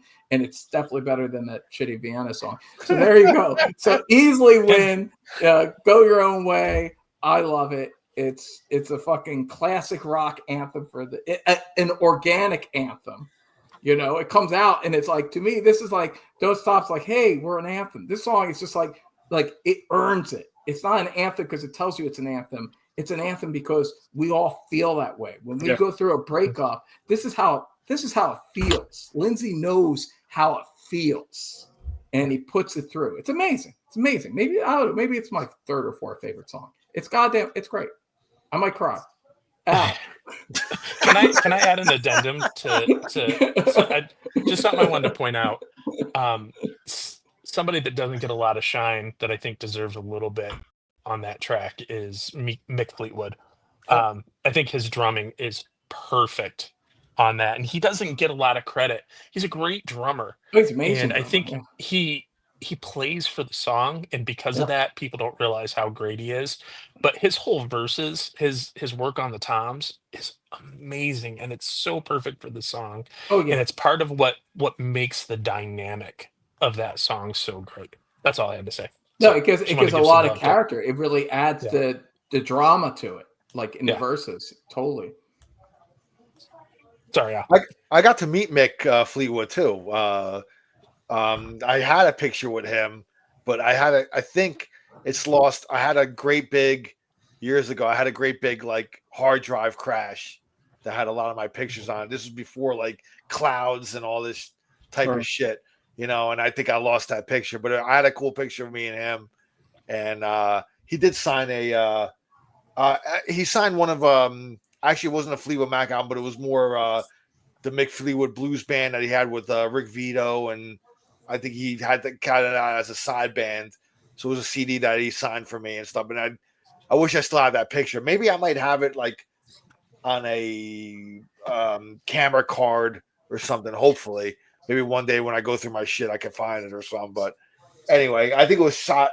I think it was actually taken with like one of an older cell phone, you know, and it was like back then when you kind of would download this cell phone pictures onto your computer hard drive to store them and all that shit. So And then anyway, it crashes, and yeah, it yeah, and stinks. I fucking lost it. So anyway, yeah, that shitty Vienna song. Speaking of which, no, you know, like the last few times I saw Billy Joel, though, he actually does bust this song out live in concert, and I think Wow. in a live context, it's actually better. Yeah. I like the song personally. I don't think it's a shitty song. I actually, it's a little bit more of the lower tier of the album, though. If I'll agree with Eddie, if there was going to be filler for me, I don't find it to be filler, but if there was going to be a filler track, it would be that one. But yeah, go your own way, man. I mean, how the fuck do you even? You can't beat that one, man. Yeah. You know, that's like to me, that's almost kind of like the centerpiece of like this whole Rumours album. You know what I mean? Like the whole, you know, everybody's fighting with each other and breaking up and fucking this person and going with that person. And I feel like this is kind of like the centerpiece of the album, this song right here. You know, if Fleetwood Mac would do a punk song, this is kind of like almost kind of like the punkish song on the album in a way. Not like sounding, I guess, but maybe a little bit, but like in spirit, you know what I mean? Like just the venomous quality of it. So yeah, go your own way. It will be the pick that I choose on this one. Yeah, I can't pontificate any better than Eddie here. So Good. That was a man, good I was on pontification. fire, man. I mean, Eddie's on fire, man. He's loving this. hey, man, No one's not going to pick this. Andy, come on. Don't disappoint me here. We're gonna go with he likes Vienna sausages. we're gonna go with a sweep here. Okay, good. Go your own way, of course. I mean, come on. I wouldn't. I mean, Vienna. I feel about the same as Al. It's an all right song. It is on the lower tier, but if it came on, I would say, "Oh, the song sucks." No, I do like the song, but it was going up against "Go Your Own Way," and I don't think that. Well, let's just say that every song on Rumors is better than Vienna. I agree with that. It is. It might not surprise you. Even though Vienna is. Even though it's top, even though that song should be arrested. Right. So the next track, Billy Joel with "Only the Good Die Young," which was a big hit for him, and the beautiful, beautiful "Songbird" by Christine McVie, Fleetwood Mac, off of Rumors. "Songbird." All right. So, I'm from South Bend, Indiana, which is where Notre Dame is, and I don't know if it was this tour. We used to get a lot of concerts at Notre Dame, you know, kind of in the 70s. Everybody played there. It was, you know, the Eagles played there, Peter Frampton in the 70s, which he didn't get much bigger than Peter Frampton. Just a ton of shows. And then it all dried up by the time that I was old enough to go to shows. which really stinks. But supposedly, the rumor is when uh, Billy Joel came to South Bend and played at Notre Dame on this tour, that the university, a Catholic university, asked him not to play "Only the Good Die Young." So Because I of the don't know how Catholic, true it because of the is. Catholic. Because Yeah, Catholic girls start much too late. start That's not much his too late. fault. That's not his fault. um, and there's part of me that kind of hopes that if that's true, that he opened with that song, and I could kind of see his New York, the New York in him, the Long Island, The doing that attitude, kind of yeah. thing. Yeah. And it's a fun song. It's got a fun vibe, and it's catchy. Um, Songbird, it's my favorite Fleetwood Mac song. And there Wow. was a point where after Christy McVie passed away, Yeah. I couldn't hear that song without, like, I couldn't listen to it around other people because like the waterworks would just start. And it's just something, even now, like it doesn't happen to me every time I listen to it, but there are points where, yeah, I'll be at work, I'll have it playing in my earbuds, and I'm like, oh God, I gotta, I gotta I gotta turn it get out of off. here. Because there I am in my cubicle, just like weeping. um, but it's something in her voice, the melody, the words. I know Stevie's the star of the show. I know that. I have so much love for Christy McVie. Like her Mhm. voice, and I mean, obviously it's those three voices coming together that really makes that sound. And Stevie had a great solo career. Lindsay is strong enough to stand on his own. I think Christy could have too. But obviously she didn't have the mass appeal. But I have to give love to Christy McVie. And even after she passed away, I actually made a playlist on my iTunes that was just all of her songs I did the with same thing. Fleetwood Mac. I also included a couple of us. She did have that one solo album in the late Yes. '60s, you know. Yeah. Um, Yeah. so I included some of the stuff from that, but yeah, all the Fleetwood Mac stuff. Yeah. Listen to the thing. I know it sounds like I'm a big Lindsay Stevie nut swinger because I am, but that being said, and I made the comment about her just being very talented and not a genius, Mhm. but it's like all I can say, I love Chris. I mean, do you have anything more to say? Obviously, you're picking Songbird, right? Well, yeah, the things I I have a was lot to say, so I will hold no, back. that's all right. Take your time, Jimmy James. Take your Thank you, time. my friend. I appreciate that. Yeah, There's a reason they closed their shows with this. You know what I mean? It's yeah. it's one of those.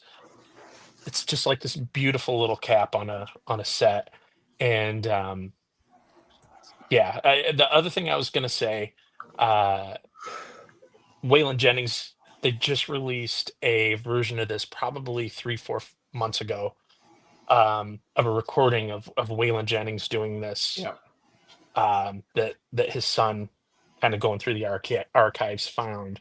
And I don't think the album's out yet because It's not, I it should pre-ordered be. it, but Did you it's coming pre-order? out soon. Okay, Yeah, I got it as soon as I it's heard got to that. be Yeah, soon. It's got yeah, to be soon. yeah. I didn't think it would work, but it totally does because obviously Wayland, it kind of has that gruff country hoss Mhm. voice. Yeah. Yeah, it But does. man, it's beautiful. It's beautiful. He doesn't sound like Christy, obviously, and that's a good thing. But if you like Waylon, check it out. And that's all I got to say. So go ahead, Edwin. Yeah, this is another one. I felt bad for Billy Joel here because this is kind of like The Stranger. This is one of his best bets for me. I really like this song. I think this is one of his best songs. Only the Good Die Young. I think I would say the lyrics are probably some of his cleverest lyrics he ever wrote. When I said that Moving Out has a little bit of a try hard quality, I will say this is one of his easiest sounding songs. I don't know how easy it might have been to write it, but I don't know. It just has a flow to it. It has a flow, and it brings back a little bit of this doo-wop New York feel. But I like the sound maybe because it's a little more guitar based. I don't know. And with the hand clapping and all that. The hand clapping, Yeah. There's just something really fun and infectious about it. The lyrics are like subversive, but yet still fun. And it's a great song. It's my second favorite song on the album. It's a very strong track. Obviously should have been the second side opening. So I don't know what's going on there. Why Vienna? Yeah. Who goes with Vienna when you got this song? That's what he wanted to do. But anyway, it's a great track. It's a great track. There's a few songs. I'm thinking about this. There's only 2 songs this would have beat, but that's because obviously I'm a bigger fan of Rumours than this album. But this was not up against those 2 songs. That's the thing. It was up against Songbird. Although it's not my favorite track like Jimmy, I do love Songbird. And I feel like as much as I like Only the Good Die Young, I just cannot have it beat Songbird. Because Songbird is so beautiful and perfect. And unlike The Stranger, I think Rumours has a stronger track listing. There is one issue I have with it, which we'll get to when we get to the second side.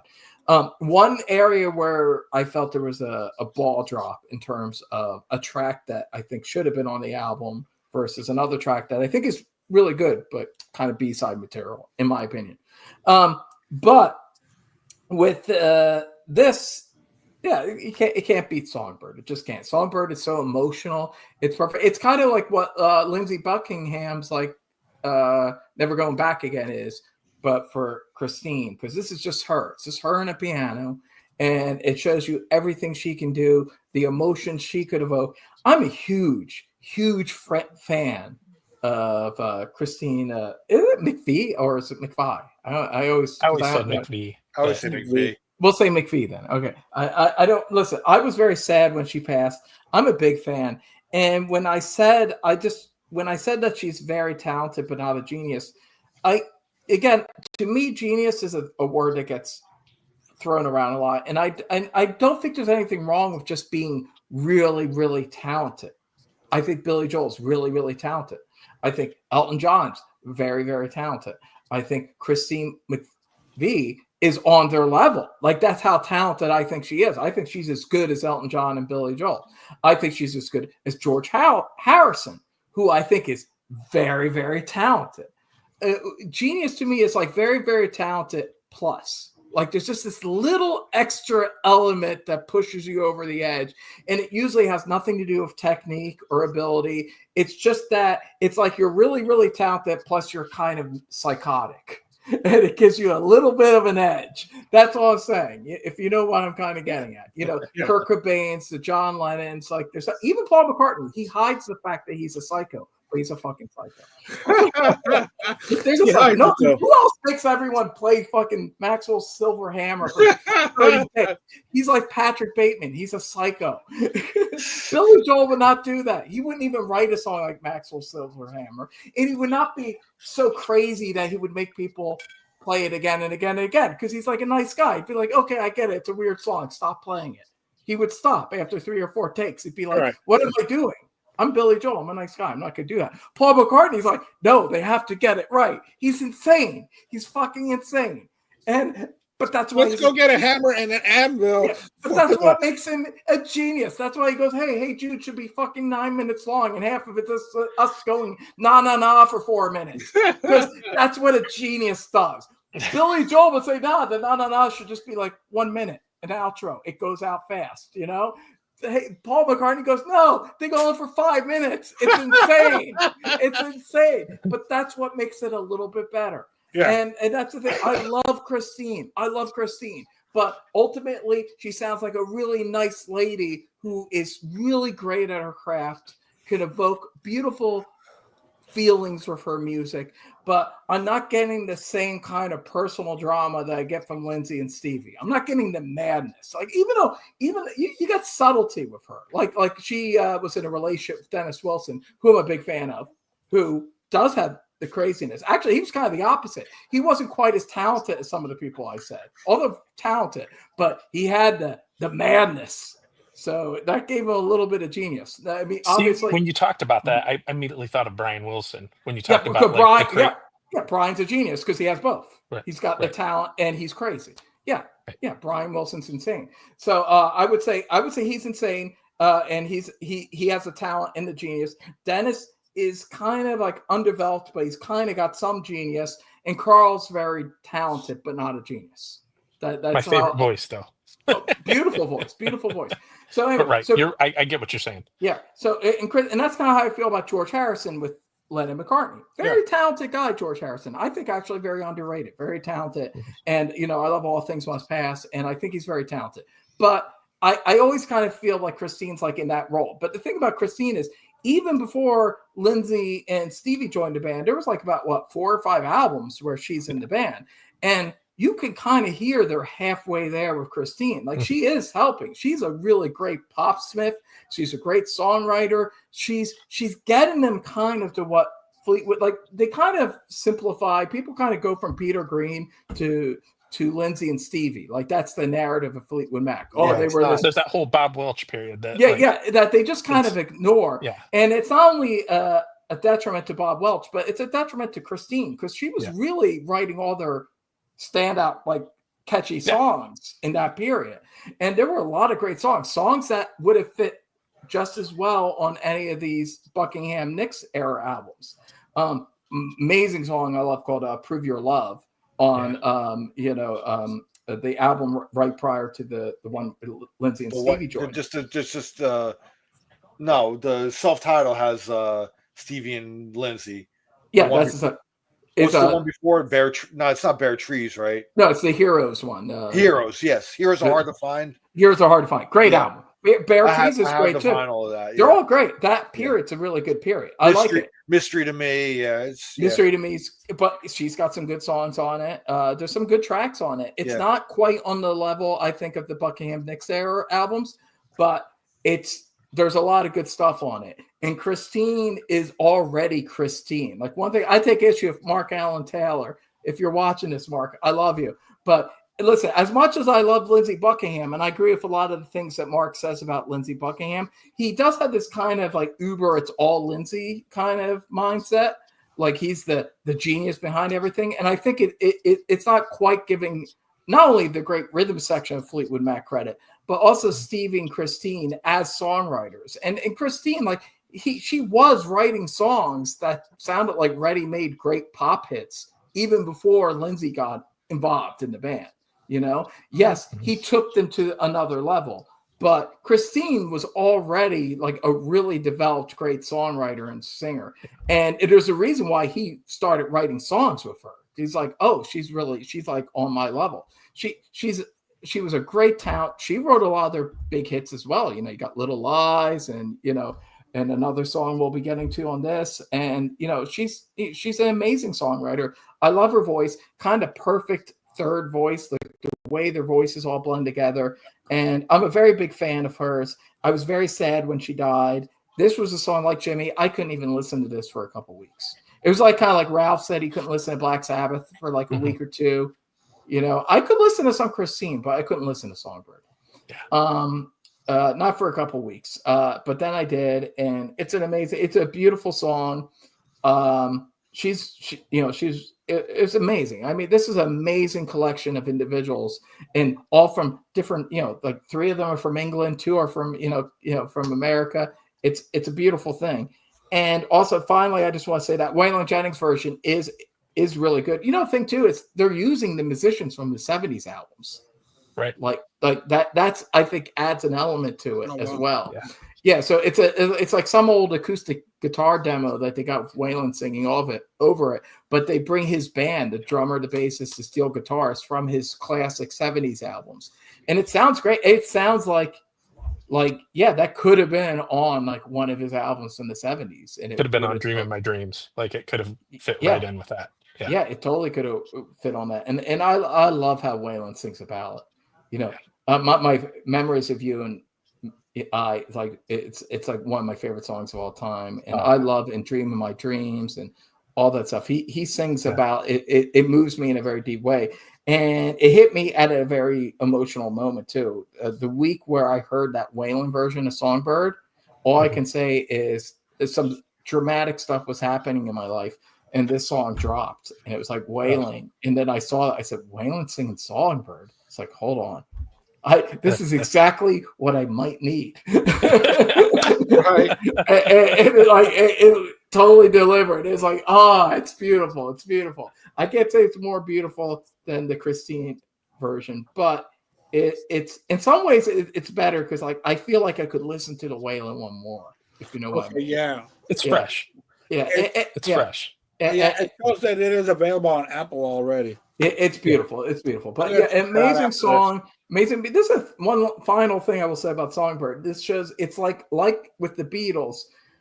A great song is a great song. It's like why I remember reading about how George Young made Angus and Malcolm in the early days. He taught them about songwriting. Was that even though it's like a hard rock song, let's test it out on the piano. Like that was the thing he had them do. Like help high voltage, TNT, all that shit. He made them test it out on a piano. He's like, just to see that's a great song. That it's not like we're just getting off on the loud guitars and distortion. Like a great song's a great song. So, and that's one of the reasons. Like, so when you listen to AC/DC, like these are guys that learned songcraft.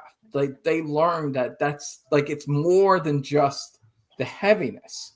And that's one thing I love about Lemmy and Motorhead is despite the heaviness, this is a guy that grew up listening to like 50s rock and roll and the Beatles. He loved the Beatles. Like, and you can hear it if you like, some people they might just hear Lemmy and they might just hear the heaviness and it might be too much for them. But if you're kind of clued in, you could hear that he's a crackerjack songwriter and that there's a catchiness to his songs and a melody and wit to his songwriting that you can hear that this is a guy that listened to the Beatles, like, and it's something that a lot of people, especially in, I would say, later, more modern metal and stuff, they kind of lose that quality of just songwriting. They get a little too caught up in the sonics and the heaviness of it instead of just at the core, good song's a good song. And that's the thing about Songbird. Like Songbird can have many interpretations. There could be a version where Elton John did this with a big orchestra and it would have been a beautiful song, it would have worked. But it's still, even just with just Christine and a piano, in the same way that like Blackbird with just Paul and an acoustic guitar, like a great song's a great song. This is a great song, and it's and it's just closing the first side. How epic is Rumours? Al, what do you got to say?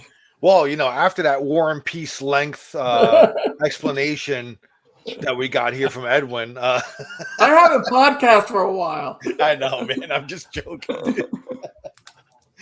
Oh, look at that! Look at the time. No, anyway, Only Good Die Young, great song, but yeah, I'm gonna keep it short and sweet. Songbird, man.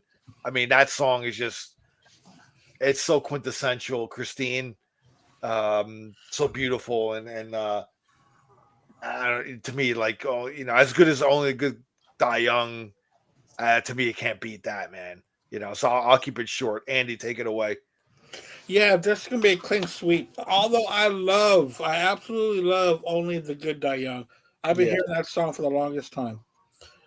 Bluebird is a song on Rumours that I really didn't pay that much attention to until Songbird.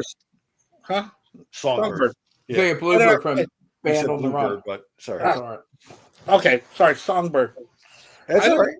I didn't start hearing the song until Christine passed away. Oh, really? It was a song that I would just not pay that much attention to when it was on. And when she passed away, I was talking to Jerry Soupy, and because Christine's like one of his favorites, and he absolutely loves this song. I said, "Well, I'll give it a closer listen to." And it wasn't just another song on the album; those lyrics and that voice, it just so hauntingly beautiful. Yeah. At the same time, and the way that song was produced, it's clean but dark at the same time. Yep.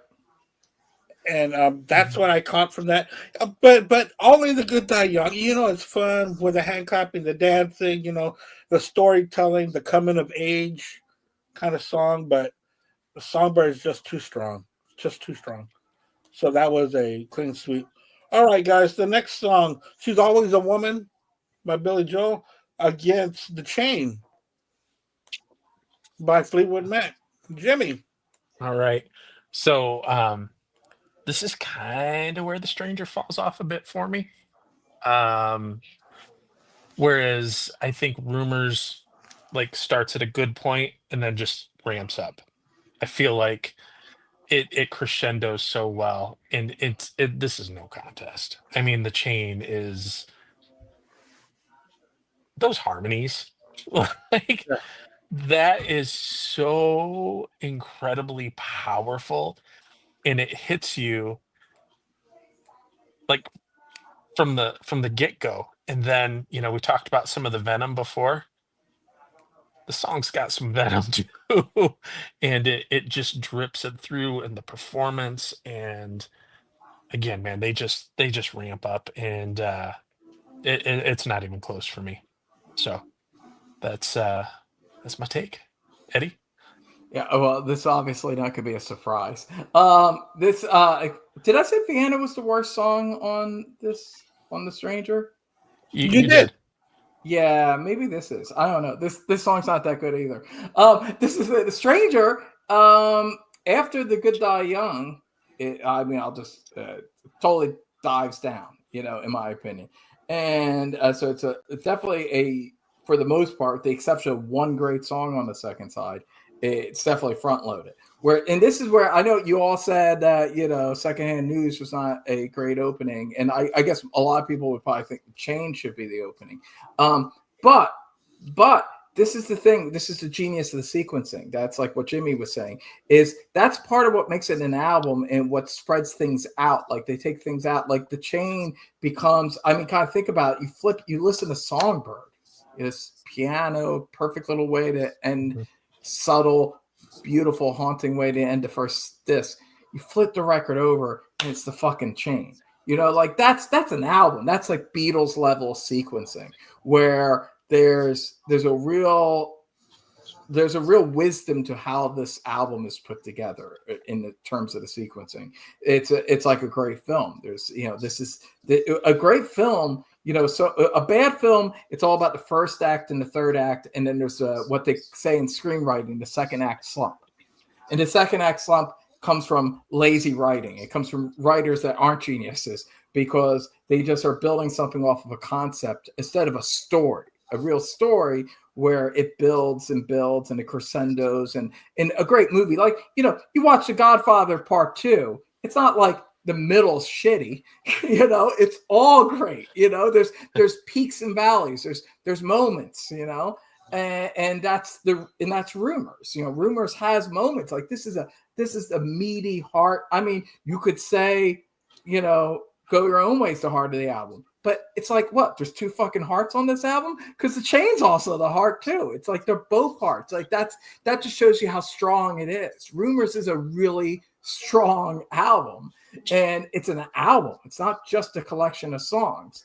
And whereas one album is already kind of puttering off a little bit, Rumours is just getting started. So, I mean, and it's going to keep on going even after The Stranger's done. So it's got two more songs.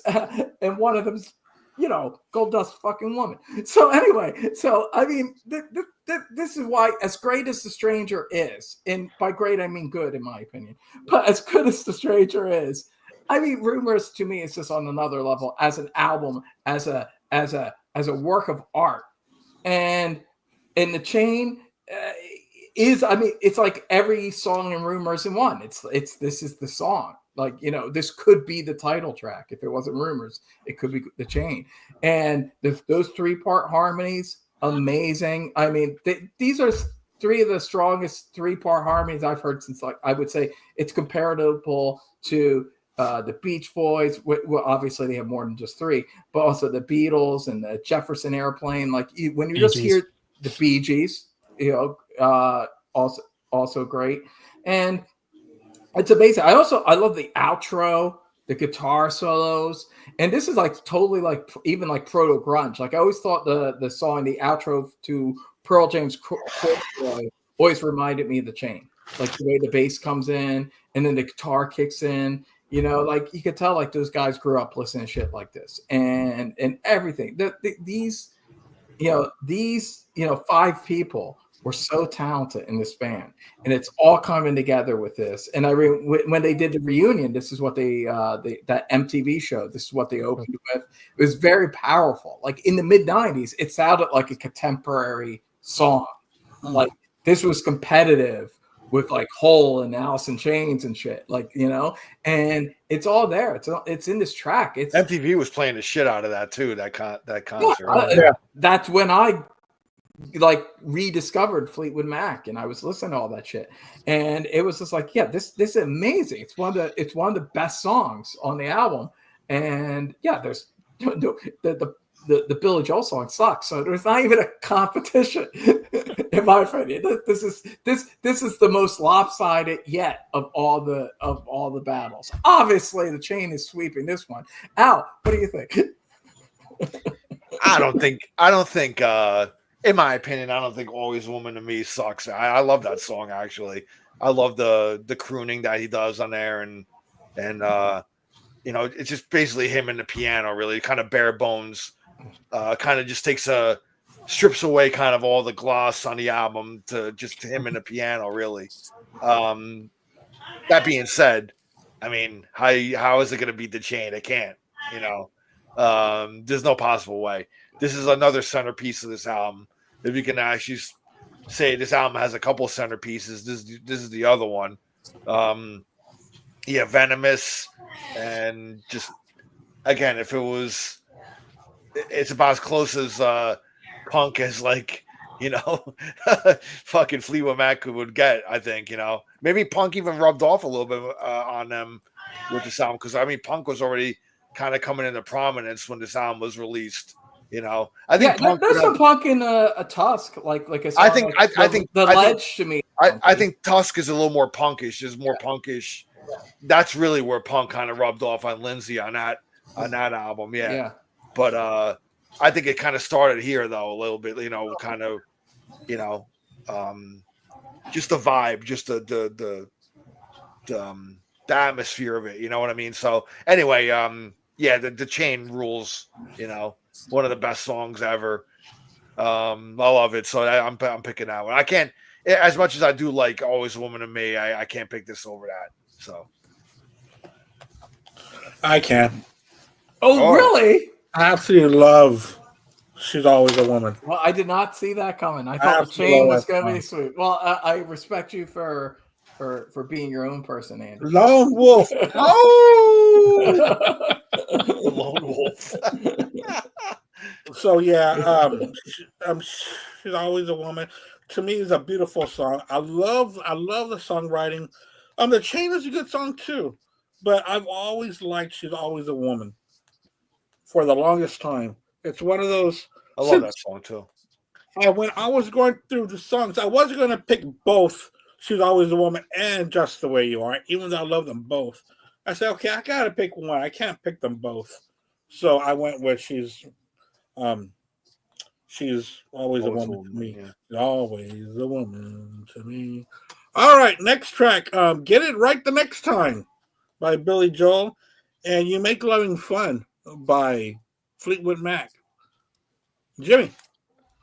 Get It Right the Next Time is one that I always have a hard time recalling the melody and what the song actually is.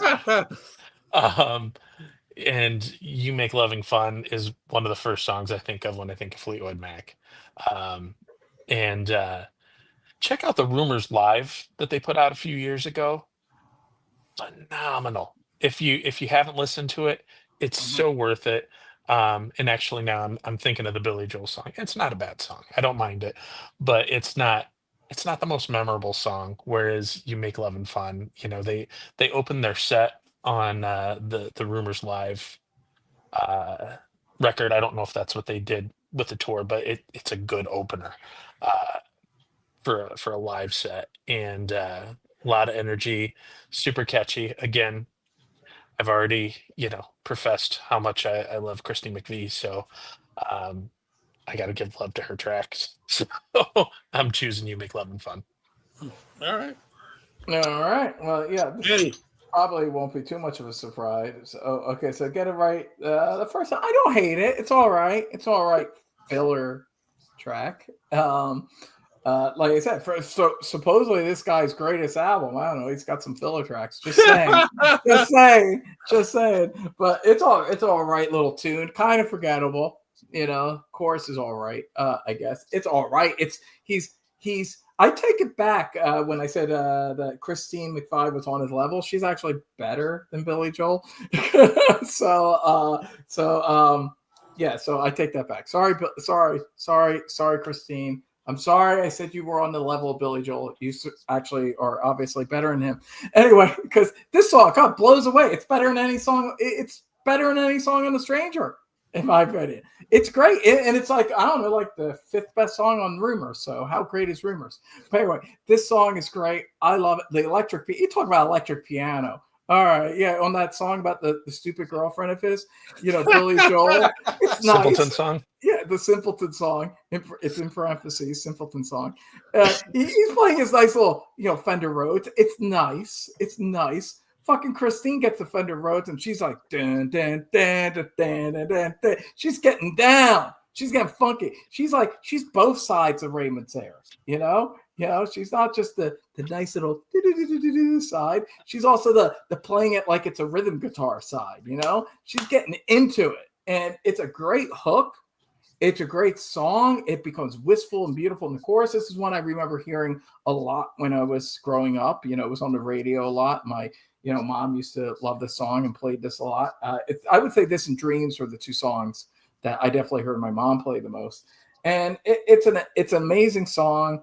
And it's like the perfect counter because, this is the thing about Lindsay and Stevie being like crazy. They're like crazy people. And like, Stevie's off on her like white witch, crazy coked up girl, like in her dreams. And Lindsay's like, oh, I'm the venomous, disgruntled boyfriend that's been like jilted. And Christine, she's like, yeah, I left that older dude that was the bassist of the band. I dumped his ass, but now I'm banging the roadie. And you know what? It's kind of fun. It's kind of fun. Hey, like good times. Like because when the loving starts and the lights go down.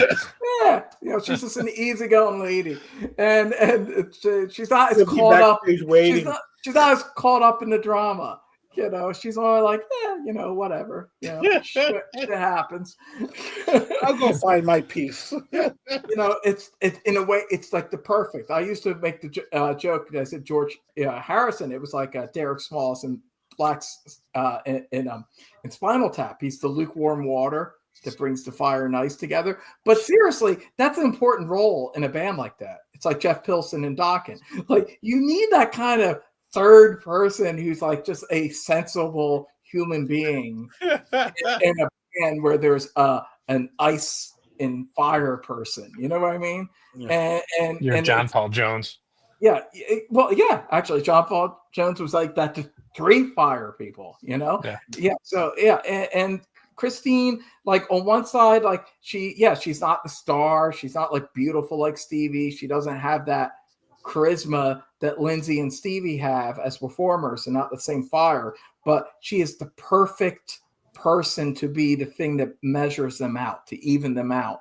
And she evens them out in Rumours, and she evens them out with amazing pop craft. And I mean, this is just an amazing song. And you could hear like, yeah, this is the side of her that would do later on, like Hold On and Little Lies. And like, she's just a great songwriter.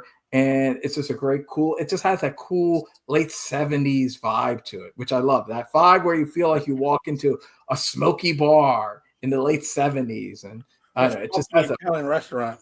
Yeah, imagine you go to the Italian restaurant and then you're like on a date with Billy Joel, and then you're like, okay, this is a little boring. So then you leave and you go into some little dark, seedy bar, and you get picked up by some coked up Richard Gere looking guy, like looking for Mr. Goodbar. That's this song.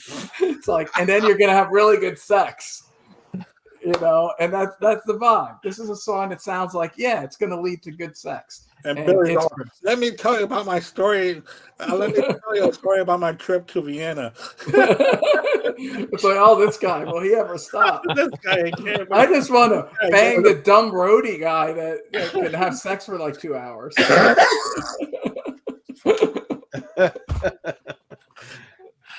So, Al, what do you think of these 2 songs?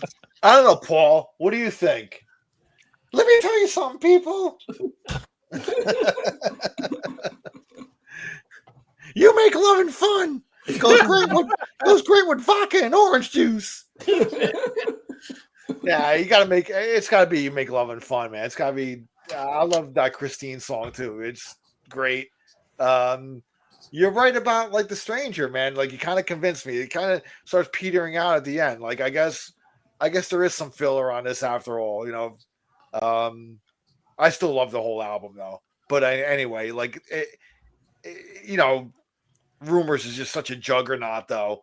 You know, it's just tough to beat that album, man. There's a reason why it's like one of the biggest selling albums of all time. You know what I mean? Even Billy Joel couldn't get up to that level of selling that many albums of one album. You know, even though probably overall he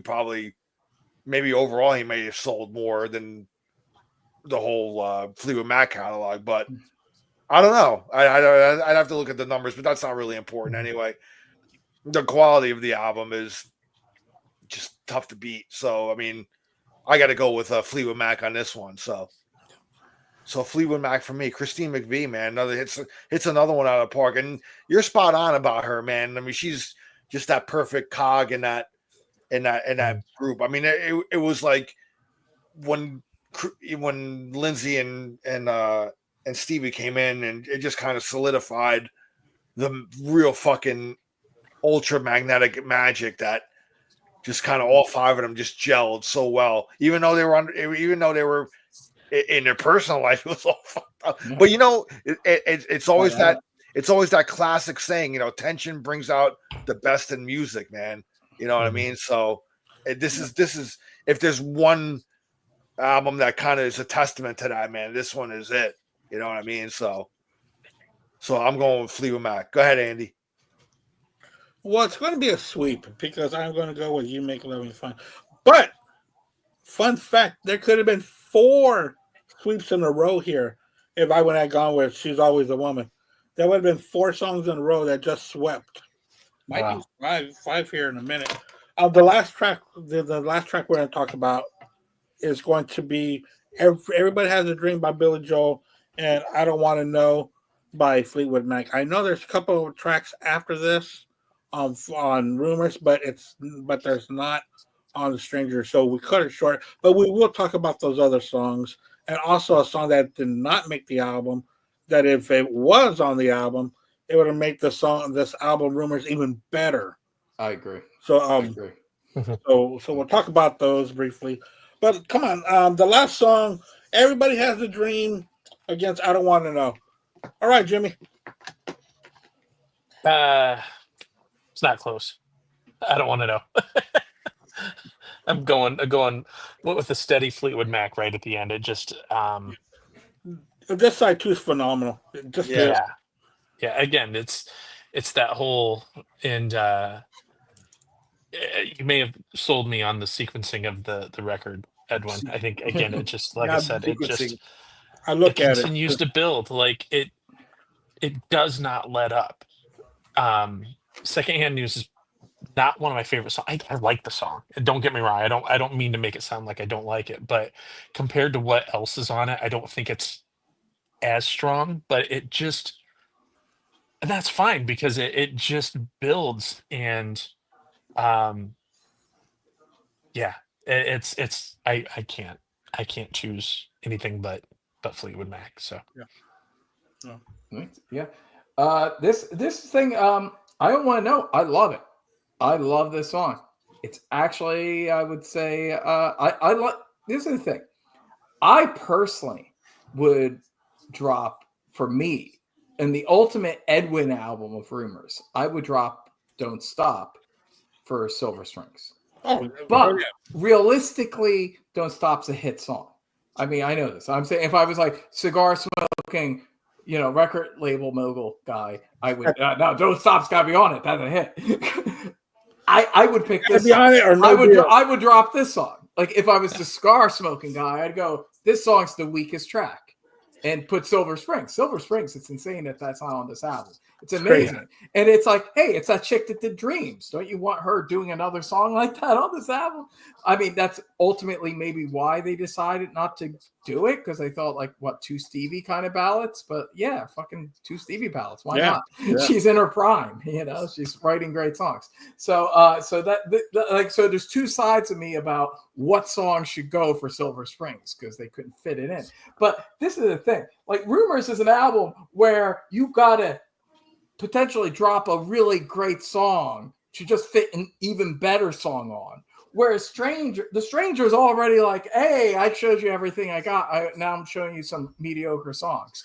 Like, so to me, they're just differently. Hey, Stranger's great.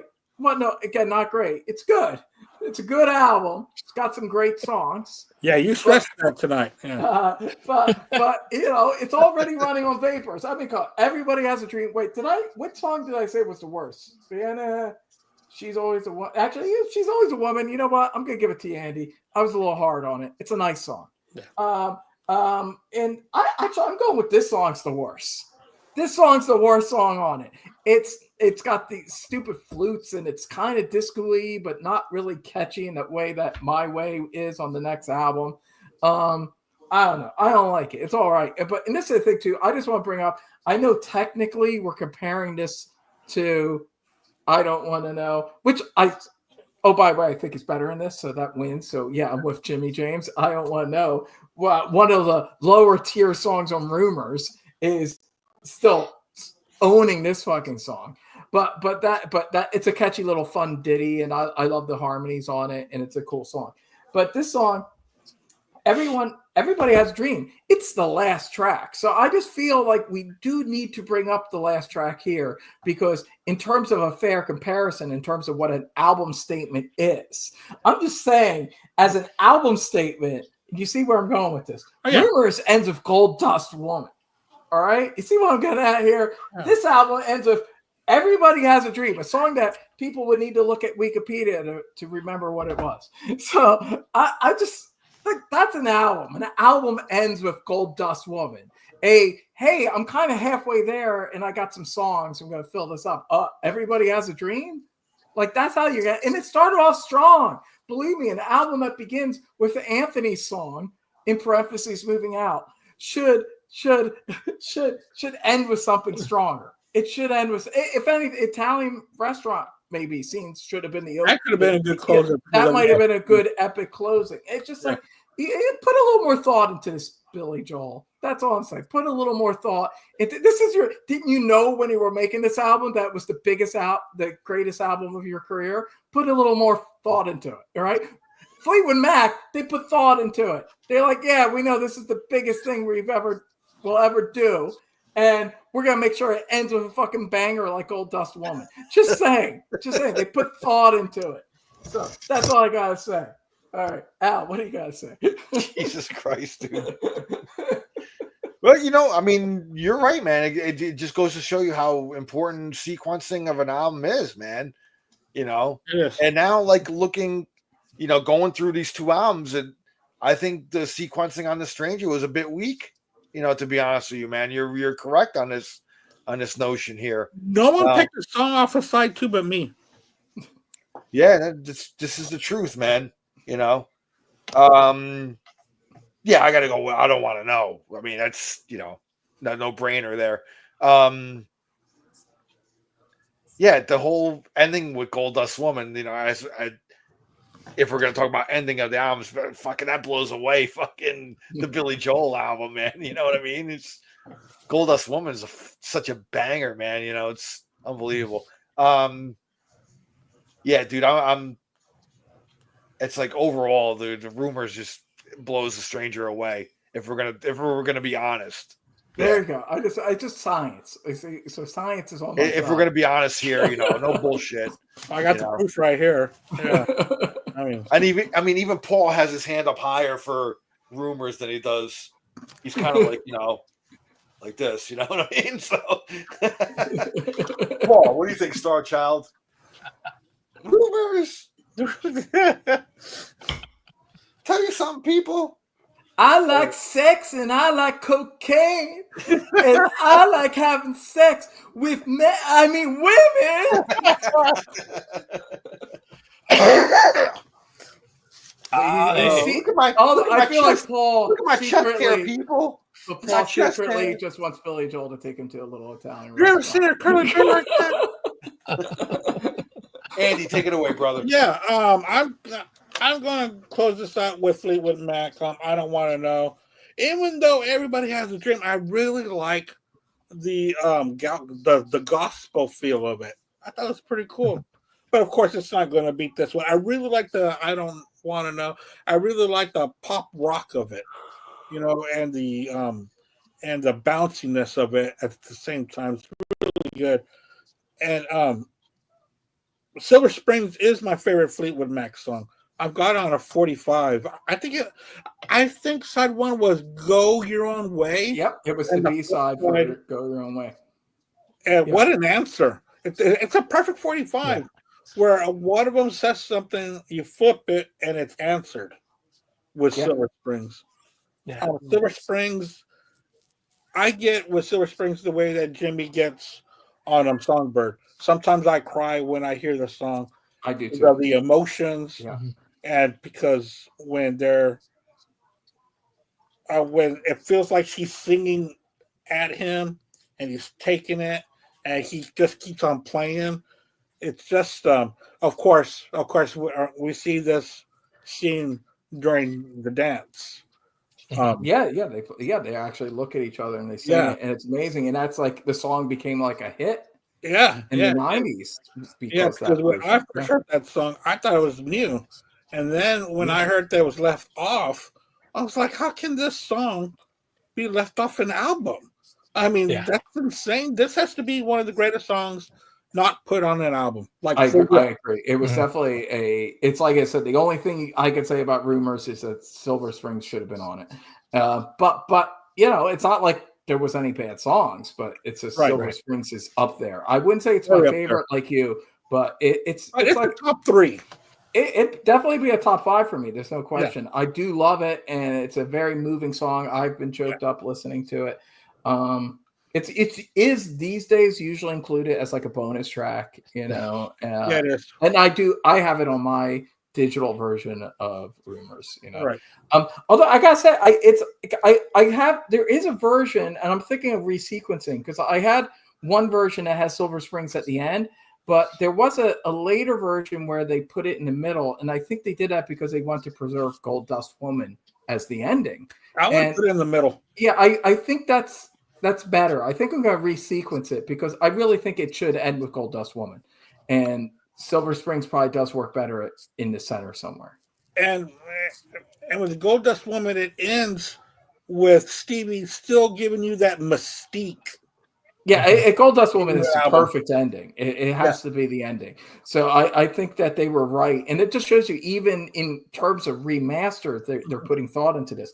One song I do want to mention, though, because it's kind of the dark horse, and it's one of the songs that, you know, wasn't part of this because of the listings, you know, is Oh Daddy. Yeah.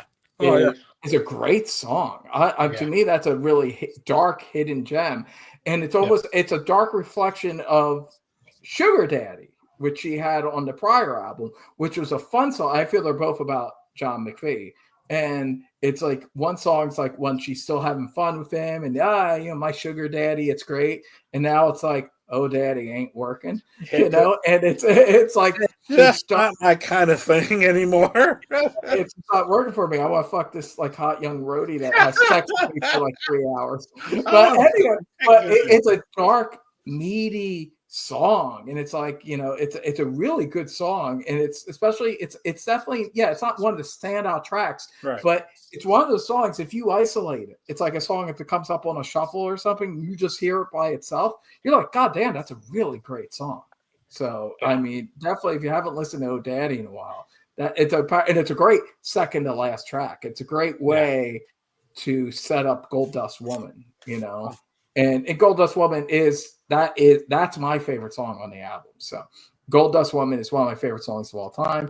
I heard the whole version first, And I love that version. Hole did a great cover, actually. I think for the one of the Crows. I don't know if it's the first one or the second Crow.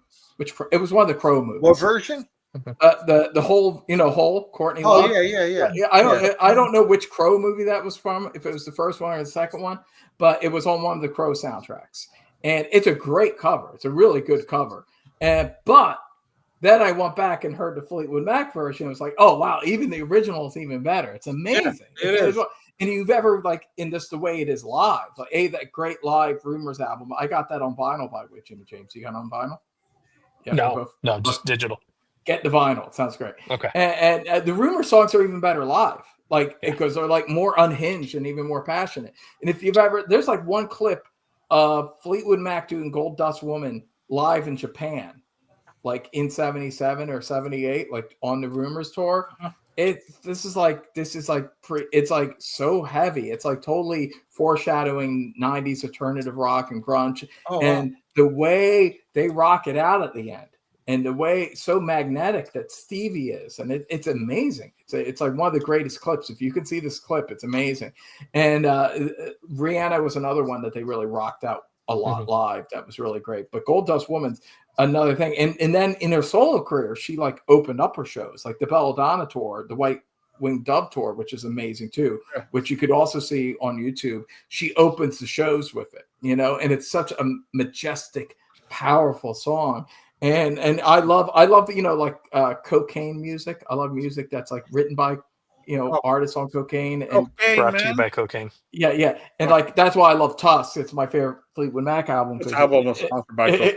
It's like Station to Station or Volume 4. It's like a great, like every Aerosmith album from the 70s. It's like a great cocaine album. But Rumours is still pretty cokey too. And like Gold Dust Woman is like just a great cokey, like the wee hours, it's in the middle. To me, it's the closest to kind of the vibe the Doors created in their best moments. Like it's like a Doors level ending. Like the Doors, I once said that every Doors album, this last song on every Doors album is always written as the last Doors song, period. Like from the beginning, from the end to Riders of the Storm, every song on the Doors album is written like Jim Morrison might die then.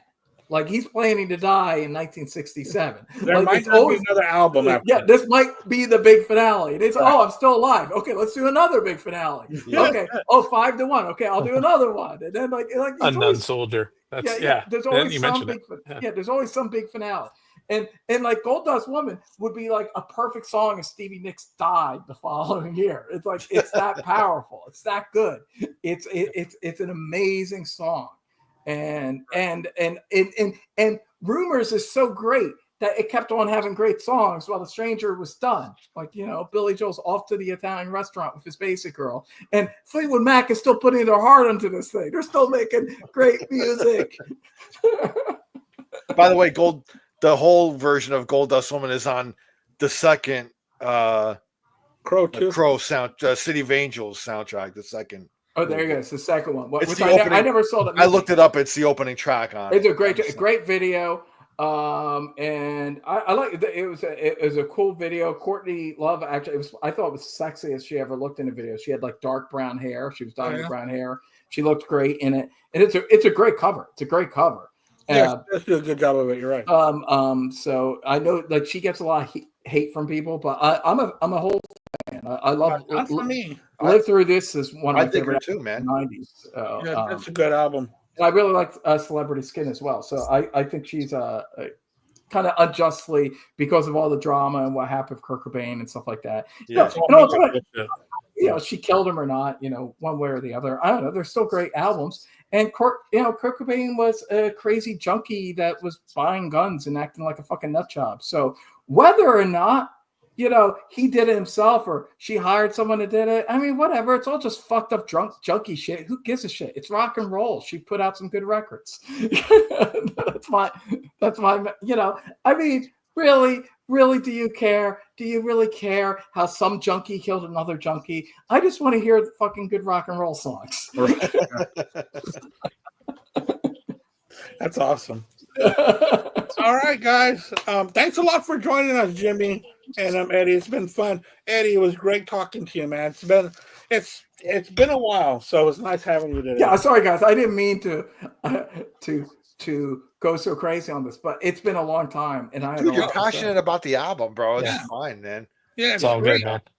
And besides, it's been a while since you've been on here. You had to make up for lost time. Understand? No, but it was fun. It's great talking to you guys. And once I'm settled into my place, I want to do another one. I like talking to you guys. You're right, you cool. know, you're good people.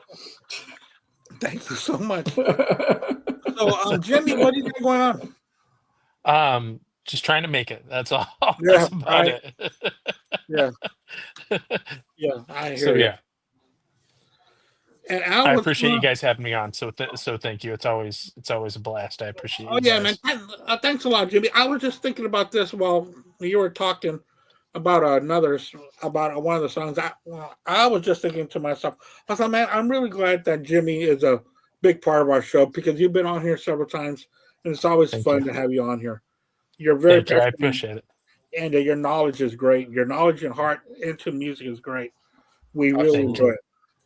I agree. Thank you. Well, you 100%. guys are. I appreciate you guys. It's I don't do any podcasts like that's I just come on here and it's like I'm talking to my friends. That's Oh, all great. it is, and Oh yeah, fun. I appreciate that. So it's That's a how we nice like. release That's how we like to have it, man. Yeah, we're Thank you. it's just buddies talking about music. That's Yeah. all that we are, and it's awesome. It's a good release from day-to-day life, and Yeah. just Yeah, you it's got like that we're right. sitting at a bar, and that's what I like. So Yeah, sitting at a bar, not at an Italian restaurant. I get it. Yeah, I gotta say, speak for myself, it's a lot like sitting at a bar. The Fat Rabbit, man. Is there? Yeah, you've been there, the Fat Rabbit. I wore that shirt when I drove into Nashville for the first time. Oh wow. Yeah.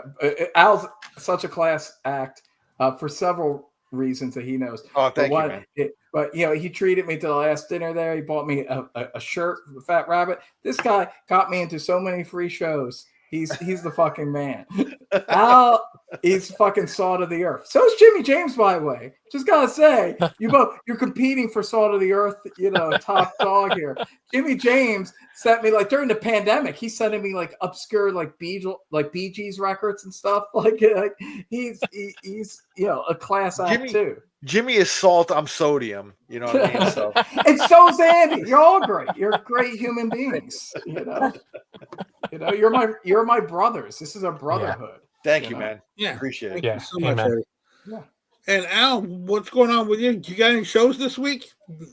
You meet somebody famous this week? No, man. But something will pop up in the next 48 hours. Yeah. No, but I'm close to, for next week's show. I'm just kind of finalizing it. I'm scheduling an interview with the two guys from the '90s alternative band Dig. Really? Scott Hackworth and John Morris. They just put out a new album called I. It's like I, like small I, like like the beginning of an iPhone. You know how to use the small I.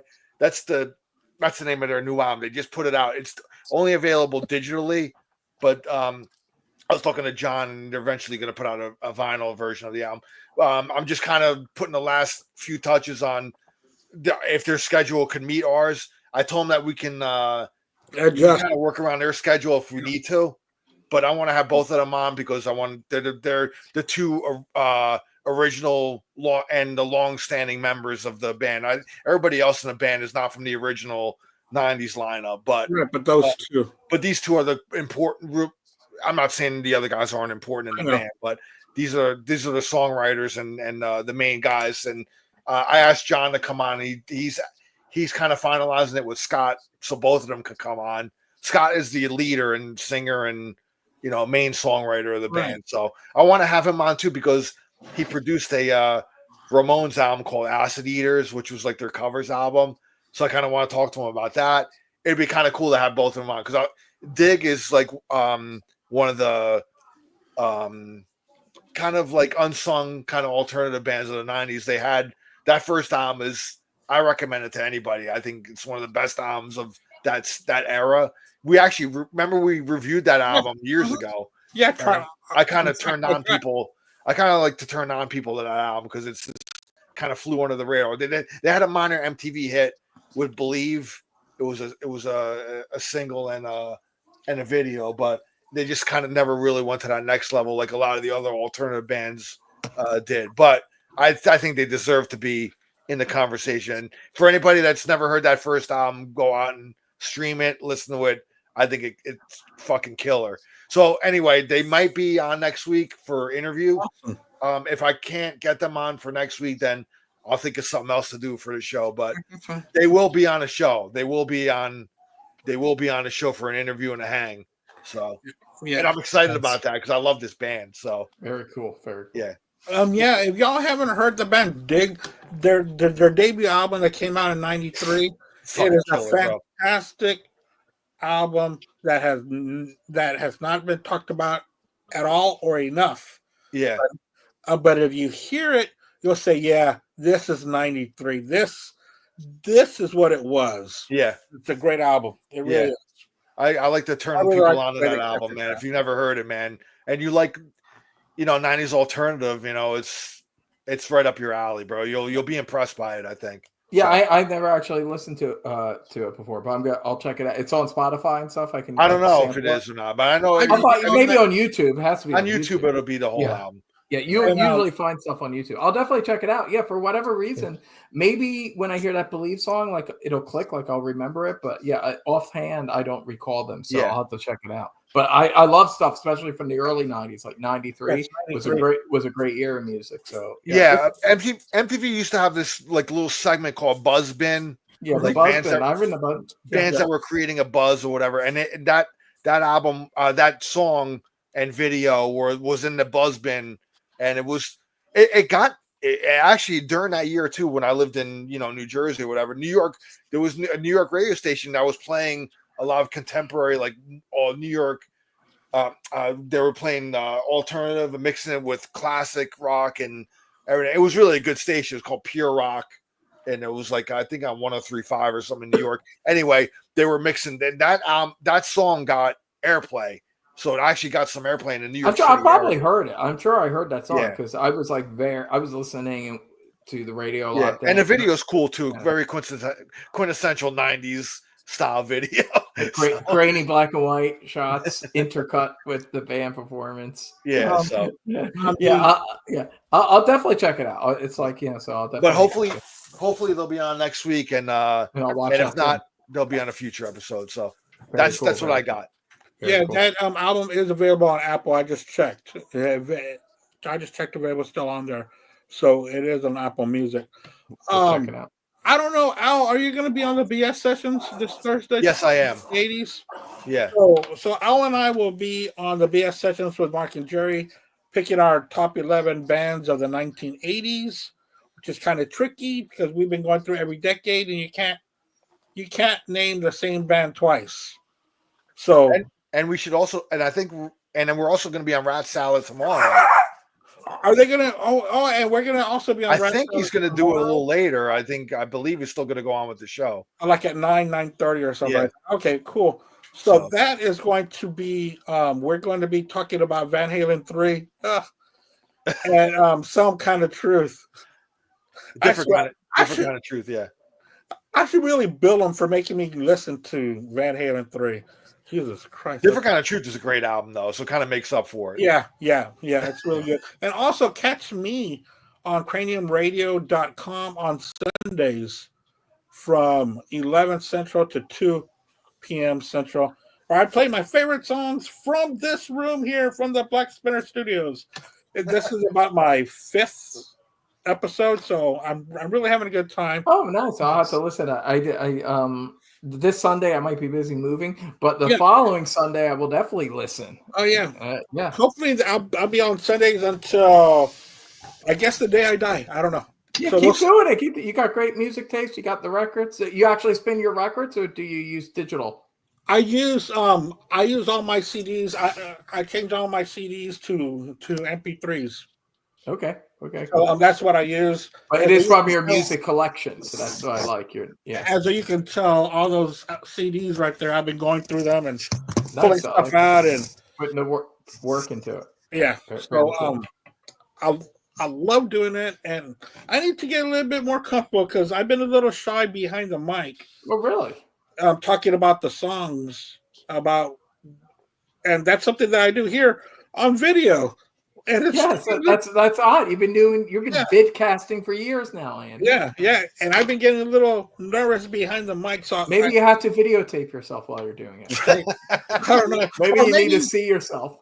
Or maybe I need y'all to come along with me and help me out here. Hey, one Sunday in the future, I'd love to guest host if you want. If we just spin records, and I'll just get drunk in the afternoon and have fun talking. So catch that. It's a lot of fun. It's a good show. And I usually have a theme. This theme, since we're going to be doing the BS sessions, this is going to be all 80s for this Sunday. Last Sunday I did all 70s deep tracks, which was a lot of fun. So that is our show. Thank you so much, everybody, for watching. Thank you for watching Black Spider Circle. We've been doing this for a few years, and it's been going great ever since. So thanks a lot, Al. Thank you, Eddie. Thank you, Jimmy. Thanks for being here. And we'll see y'all next week, hopefully with some special guests for the band Dig. Bye, guys. Cheers. Bye. Thanks, guys. Bye.